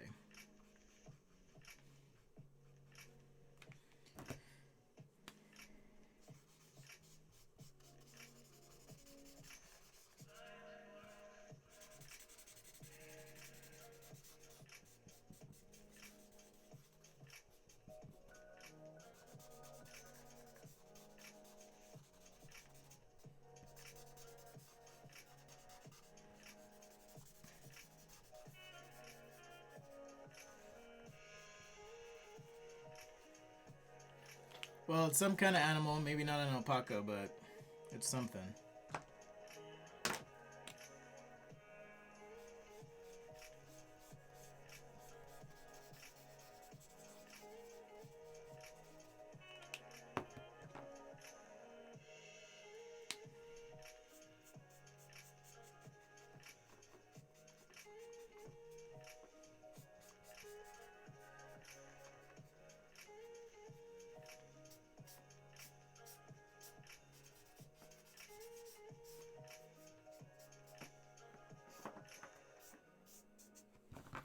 All right. So let's do a full-bodied alpaca. Alpaca. I'll do it vertically on the page here. So Sketch Day Live, thanks for joining.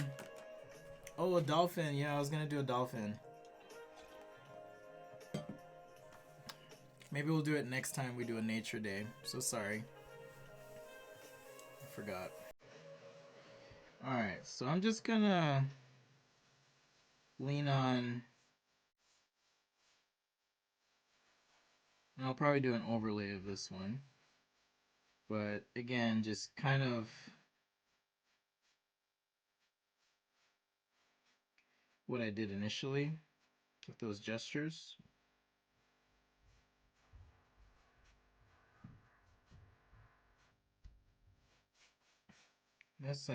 I'm gonna pull this leg in. So we almost have like this overall shape to the alpaca. And then I'll tweak proportions as needed. So just looking at reference again, making sure proportionally, again, not copying the image, but just checking, okay, how do these things look in terms of proportion, you know?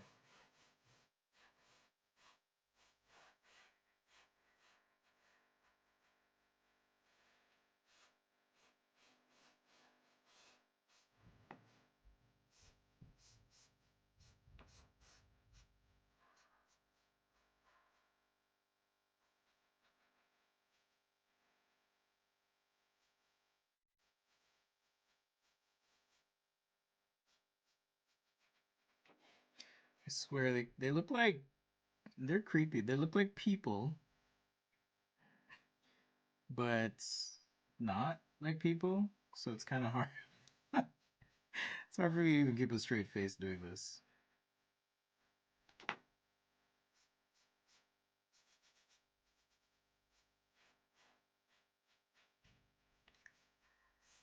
All right, something like that.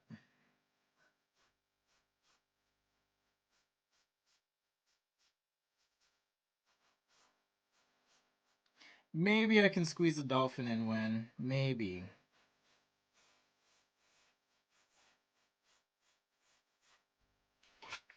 All right, that looks pretty good. So now overlay. And when I say I'll upload everything, I mean everything. So I like to put even the underlays. I'll just run these through my scanner and everything will be available online. Okay, so brush pen time. Try and be a little bit more expressive in the outline or outlines here, because I do have that underlay now.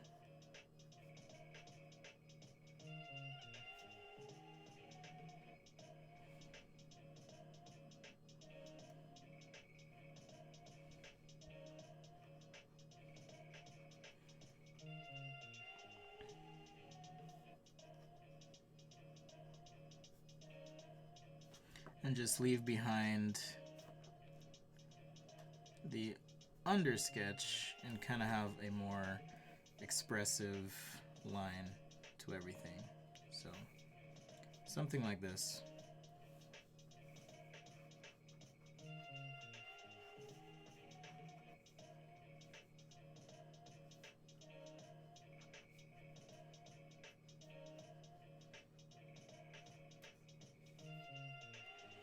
I actually don't know if they have paws or hooves. That's the other thing I'm not quite sure on. So I'm gonna have to look that up. Do alpacas have paws or hoofs? Does anyone know? Maybe I should consult the book of knowledge here.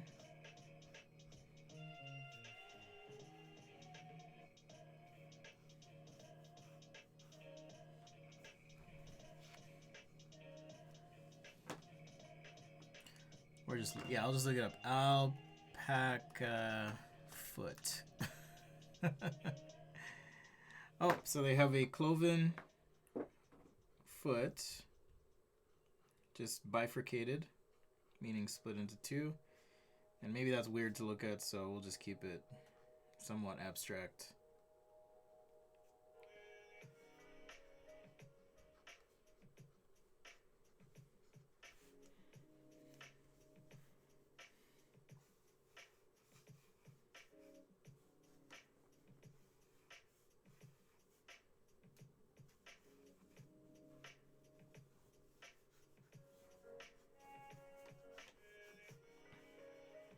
Maybe on some pasture land with some other alpacas hanging out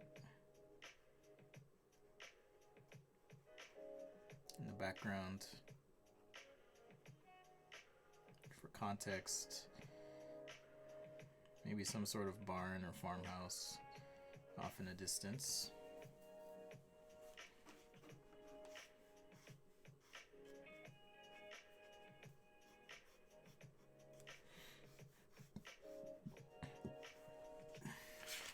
Alright, something like that.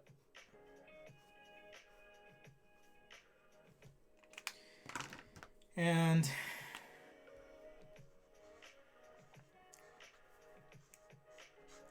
so I'm just going to use this brush marker and just kind of shade in generally. You know, like the cross section of this alpaca would be somewhat cylindrical. So say in this area I want to have a little bit more intense shading. We're going to get reflected light. So these are all things I'm thinking of when even shading something like this, but also respecting musculature.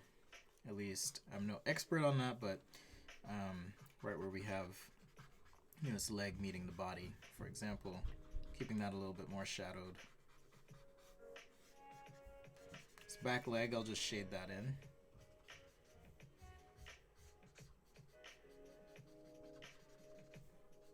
And it is fur, so I don't necessarily need my shading to be perfect here. Let's jump to this warm gray 1, just for the top, and then we'll kind of blend in here on the side.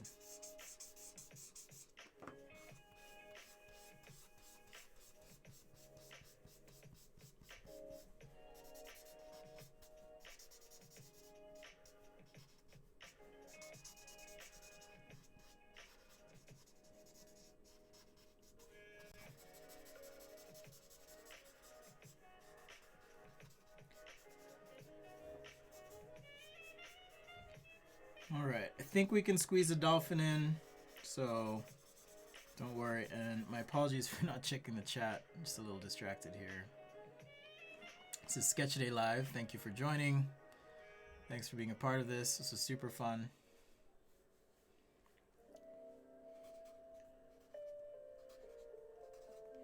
Yeah, they do kind of have hoofs of sorts. But, I mean, they kind of look freaky like people. It's interesting. Nicholas says, let me borrow a few of those Copics. Well, I've thought about doing like giveaways and stuff. Certainly if a manufacturer is sponsoring the stream, we could do more of that, but we'll see. If any of you guys know people who work for those companies, have them reach out. It'd be totally fun to do some giveaways.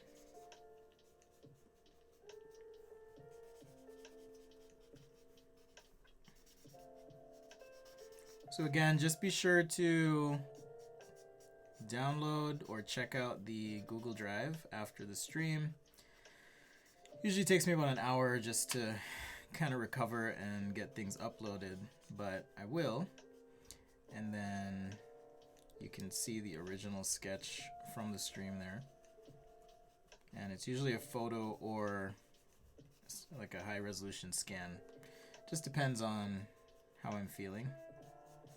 Or the size of the paper too.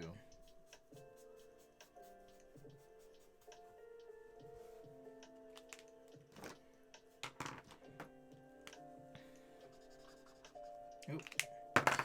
Wrong one there. Okay, warm gray 3.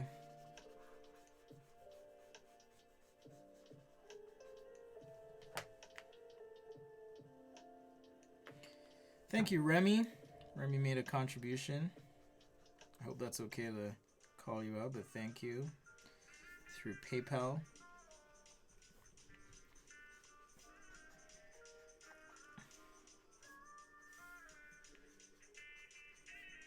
So thank you, thank you.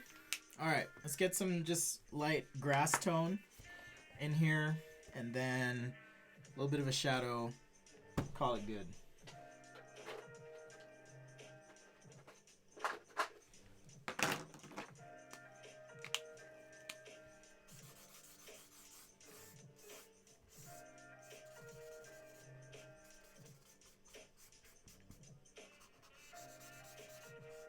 Alright, so I'm just trying to get a base green here. I do need, as well, a lighter green going forward, but less saturated. So I'll use some green gray, as well as, let's see, just going off the caps of these markers and hoping that it kind of works out. So we'll see. Some green gray, which actually works pretty well. You know, further away you move, the less saturated those colors would be anyways.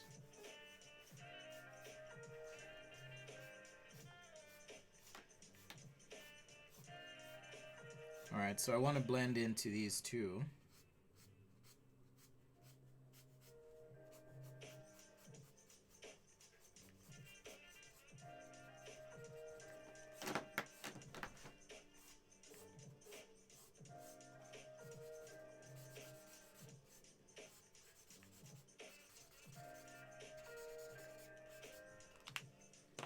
So just a bit of back and forth, and we should be able to get some sort of blend from more saturated to less saturated.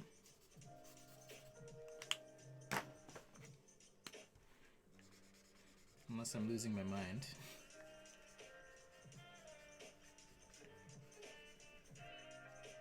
Ah yeah, there we go. That's starting to feel a little better.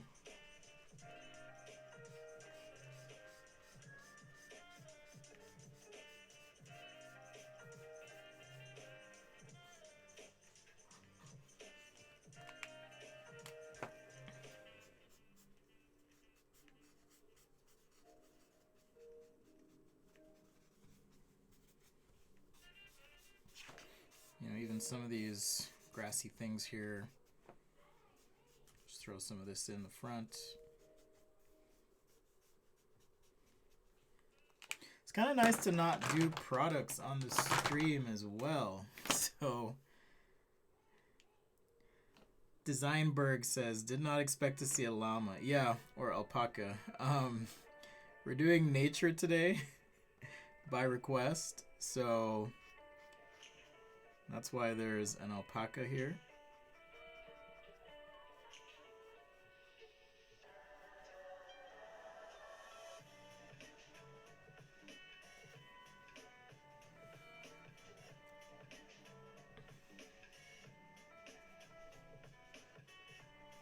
And kind of went through the process of like me learning how to draw one, because I've never drawn one.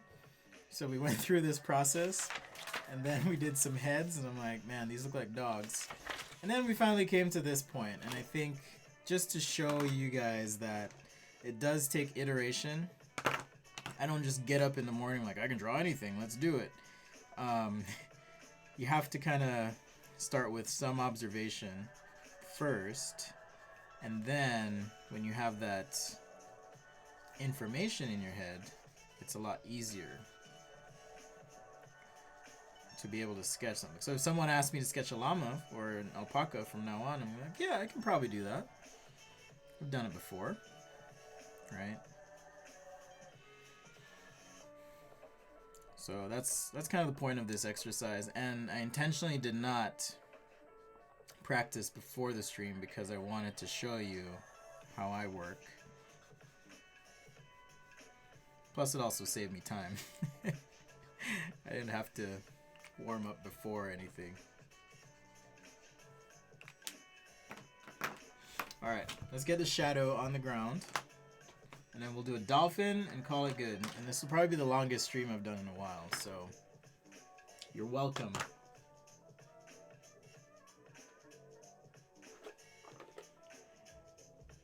Alright, let's use... I want to blend something like a green-gray or something like that. Also, these aren't Copic markers. These are Ohuhu markers. This one's too light. So I think I need like a 5. Something 5.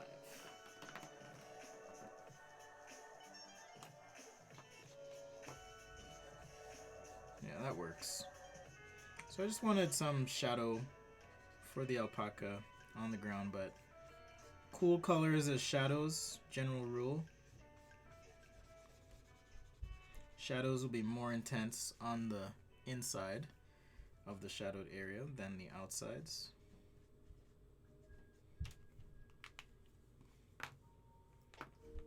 Okay, this is blue-green 5, so I'm going to jump to 3 here.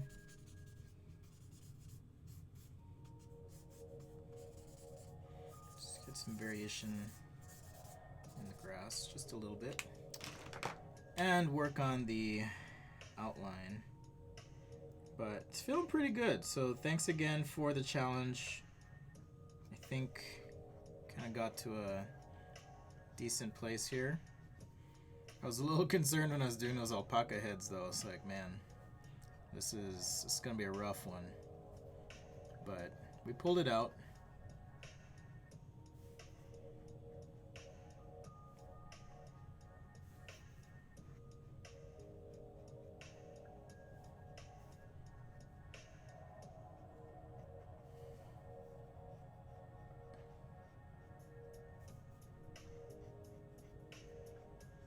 So the purpose of the line work here is just to pull this alpaca and separate it from the background a little bit.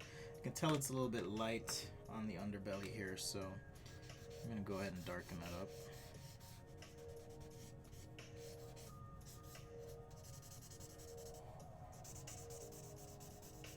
And this hind leg, I want to push it back, so that's the reason for the extra ink here, just to push that back, bring the rest forward.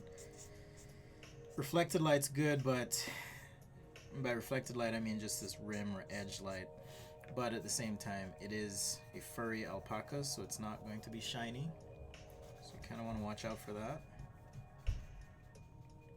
And then with my shading, just trying to be respectful or imply that there is some sort of texture fur on this thing. Okay, something like that.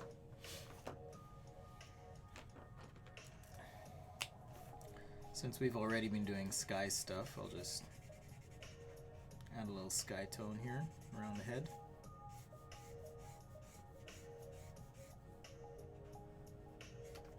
Very light, very subtle. This is a pale blue-gray Copic.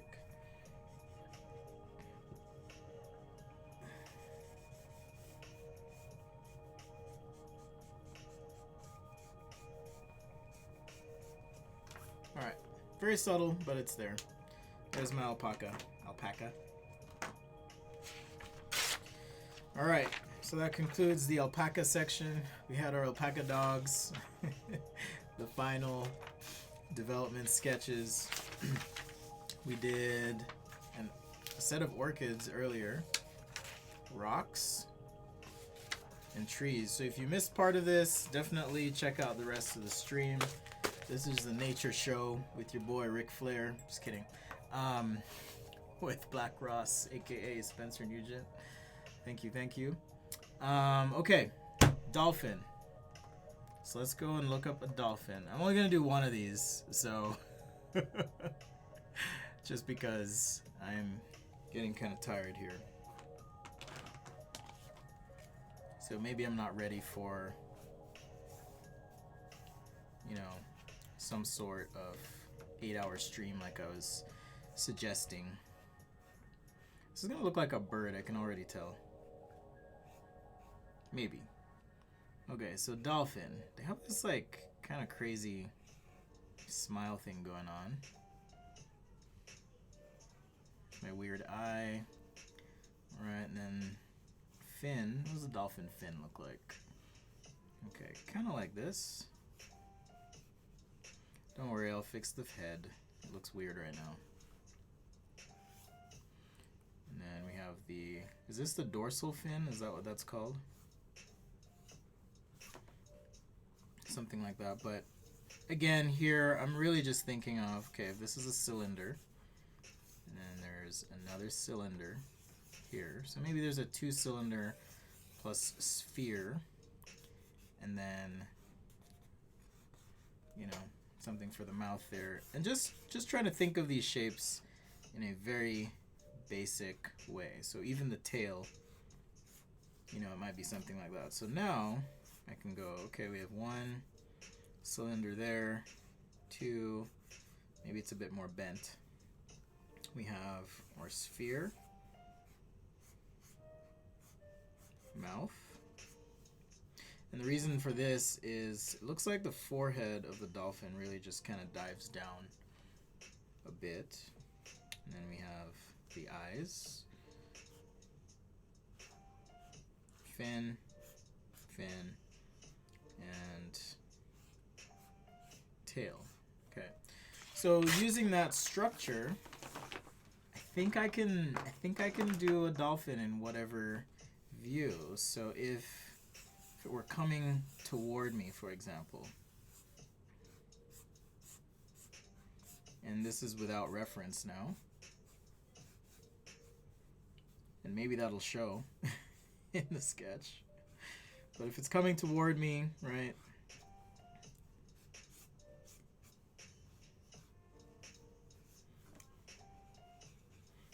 it looks kind of angry, but the mouth goes like that.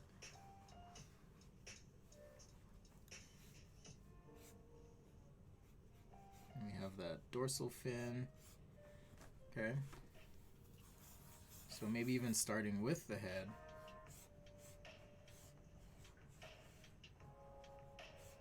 Like so.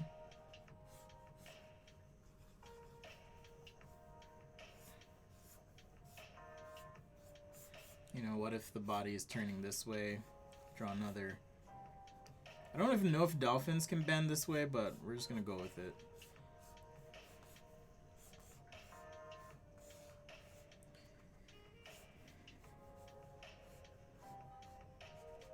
And then I would just kind of work on the transitions.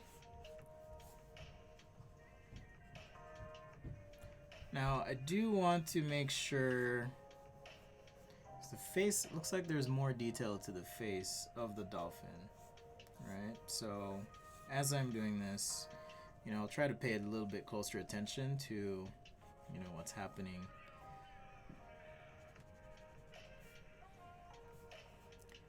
here. And maybe this, I don't know what you call it. I'm tempted to say beak, but it's not a beak. But maybe it's a little bit shorter. And even looking at, okay, how do these shapes come together? Just like we kind of did with the alpaca, right? So break it down. I guess here's another thing. So we're going to observe what's happening. And then to simplify. And I'll say pivot.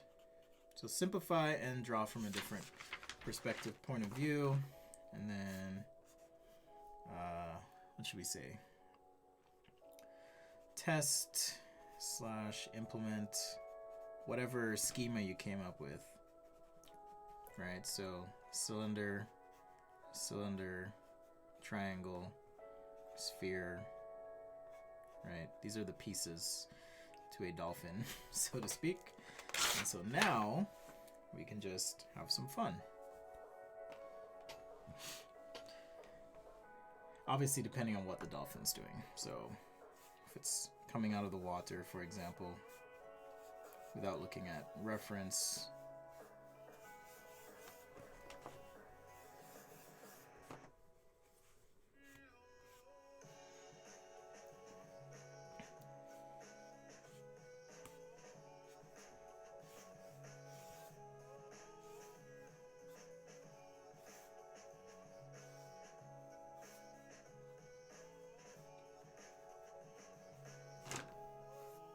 so maybe something like this.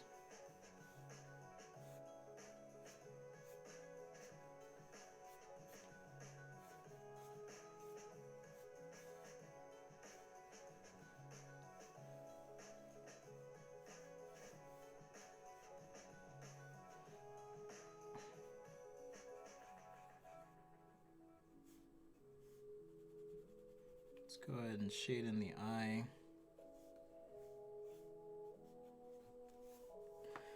And then the fin here, just on the back.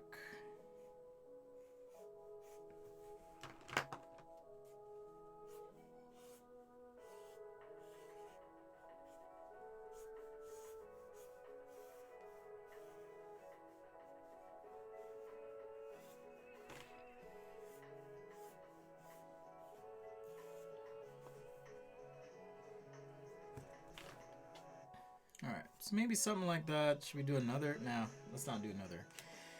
So now, let's take this blue-green, or blue-gray, pigeon blue. They look kind of, let's see, it's like a deep bluish gray. But I'll start with this blue-gray 9. Again, because I know how to shade a cylinder. And a sphere, it kind of tells me how I need to approach shading this dolphin with my markers.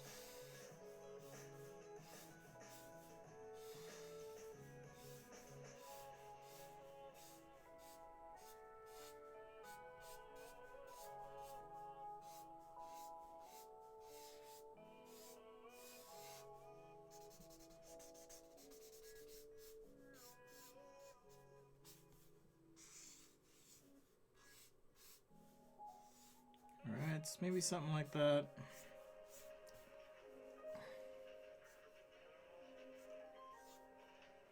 I forgot to do the other fin here, so let's see.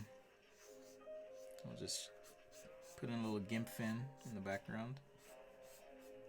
Right there.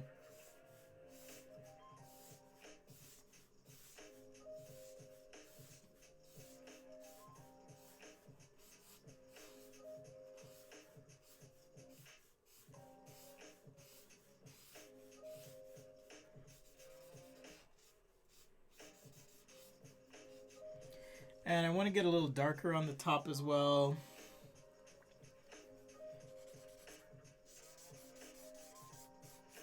This is where I might look at some pictures for color reference.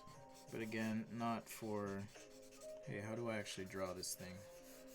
Because I think we came to a pretty decent place fairly quickly, unlike the alpaca.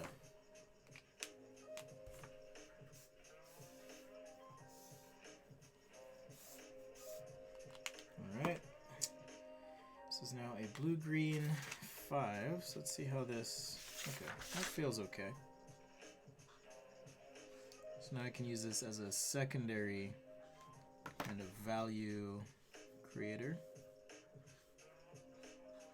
Things like shadows, maybe around the eye, for example, in this spot next to that nice highlight, and on the other side as well.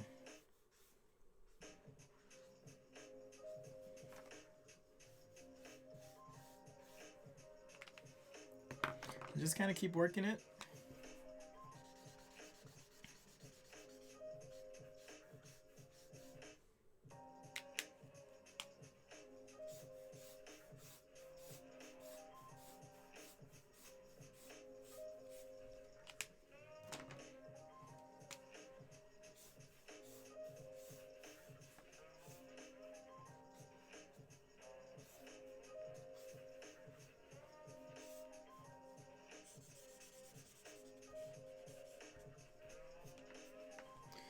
Alright, let's see. I need a little bit lighter of this blue-gray. And I also need a little bit darker as well, just to finish this up. So we've got a blue-gray 9 that I can use, and I don't have a blue-gray 3, or at least I can't find it. Never mind, found it.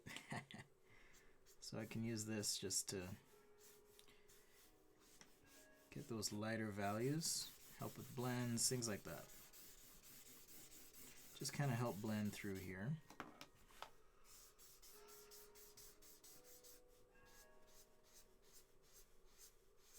Again, treating the head like a sphere, almost. So I'm gonna blend through here a little bit more and then get some contrast kind of going on the bottom and toward the back. And we should be in a pretty good spot. Alright, so this is the blue-gray 9.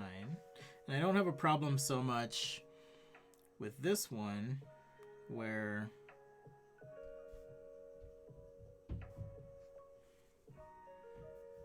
unlike the alpaca, I'm not trying to, simulate wool or hair or anything like that. These things are shiny,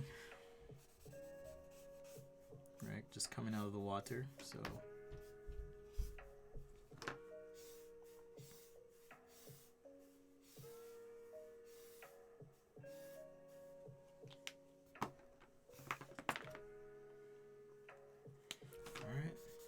Let's blend back here.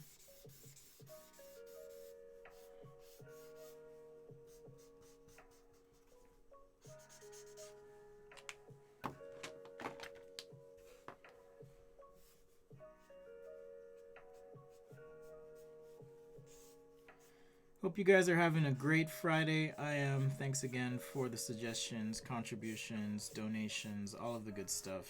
Totally helps. And I know there's a lot of things you could be doing with your time, so it means a lot that you're here, hanging out, chatting, all of that good stuff. So, sincerely, thank you. As I always say, I may not be the best at drawing things, but I am determined, open to learn, open to feedback, all that stuff.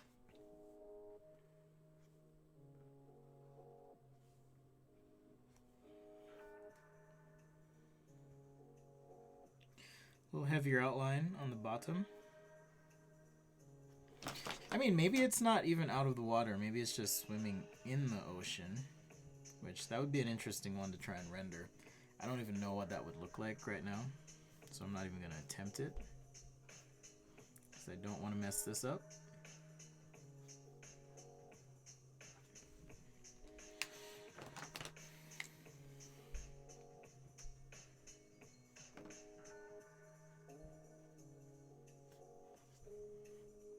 And since it's shiny, it's probably going to be, a couple little white highlights here and there on our dolphin.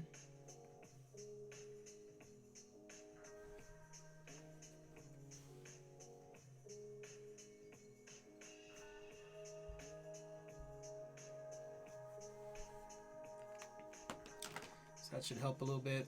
And I'm not going to do the whole underwater thing, but I will just do a light wash on the bottom for a shadow of sorts. And even that kind of helps. Maybe I could go like a dark or something if it were the ocean, but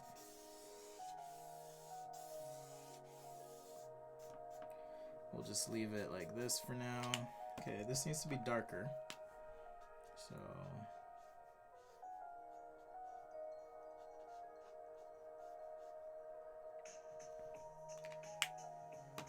it's a little bit of a cheat on the fin because really it would be angled out slightly, so the shape's a little bit off.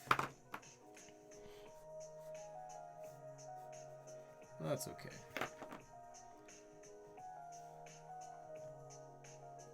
Maybe a couple bubbles for background purposes.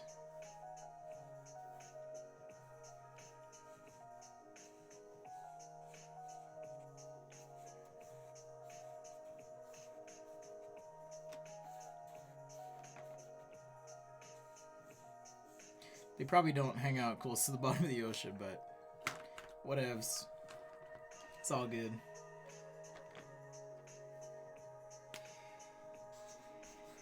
Just a little pale green here, green-gray.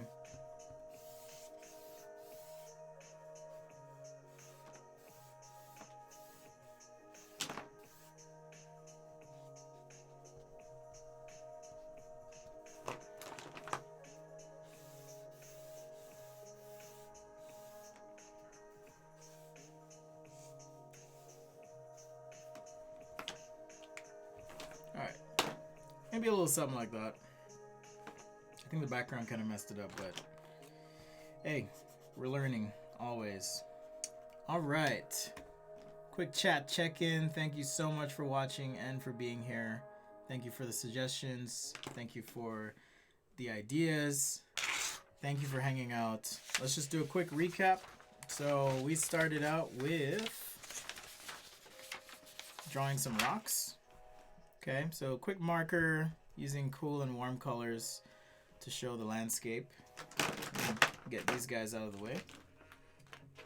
All these sketches will be uploaded to the Google Drive. So feel free to check that out after the stream. The link should be in the video description. Whether you're watching this on Facebook after the fact or YouTube, should be in the description. Okay, zoom in so we can see a little better. Great, all right. So there's the rocks that we did. Okay, first thing. We also did some trees after that. Okay, so, you know, heavy emphasis on line work and line quality. Greens, shadows being cool. Sorry, I had a little brain pause there. We then did orchids.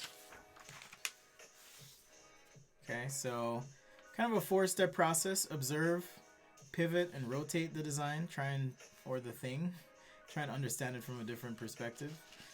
Create some variations and imagine. Okay, so out of your head, once you kind of have the basic flow, and obviously with more practice, because these are my first 4 orchids ever, you could come up with better stuff. Then we tried to understand an alpaca. Okay, never done it before, so just trying to figure out, okay, what are some geometric things or whatever to pay attention to. We sketched some dog alpaca hybrids. Again, just trying to understand the face. And then ended up with our happy little guy here in a pasture, just standing and hanging out. So that was the alpaca experience. Of course, we warmed up and all that. And then, last but not least, we also did Dolphin. Just trying to observe, okay, well, how does this thing, you know, they kind of articulate in the middle. Just simplifying those shapes so it makes it a little easier to understand. Doing those from some different points of view as well. Again, trying to understand what's happening. And then the final dolphin sketch. Focusing on color, shading, volume, all of that stuff.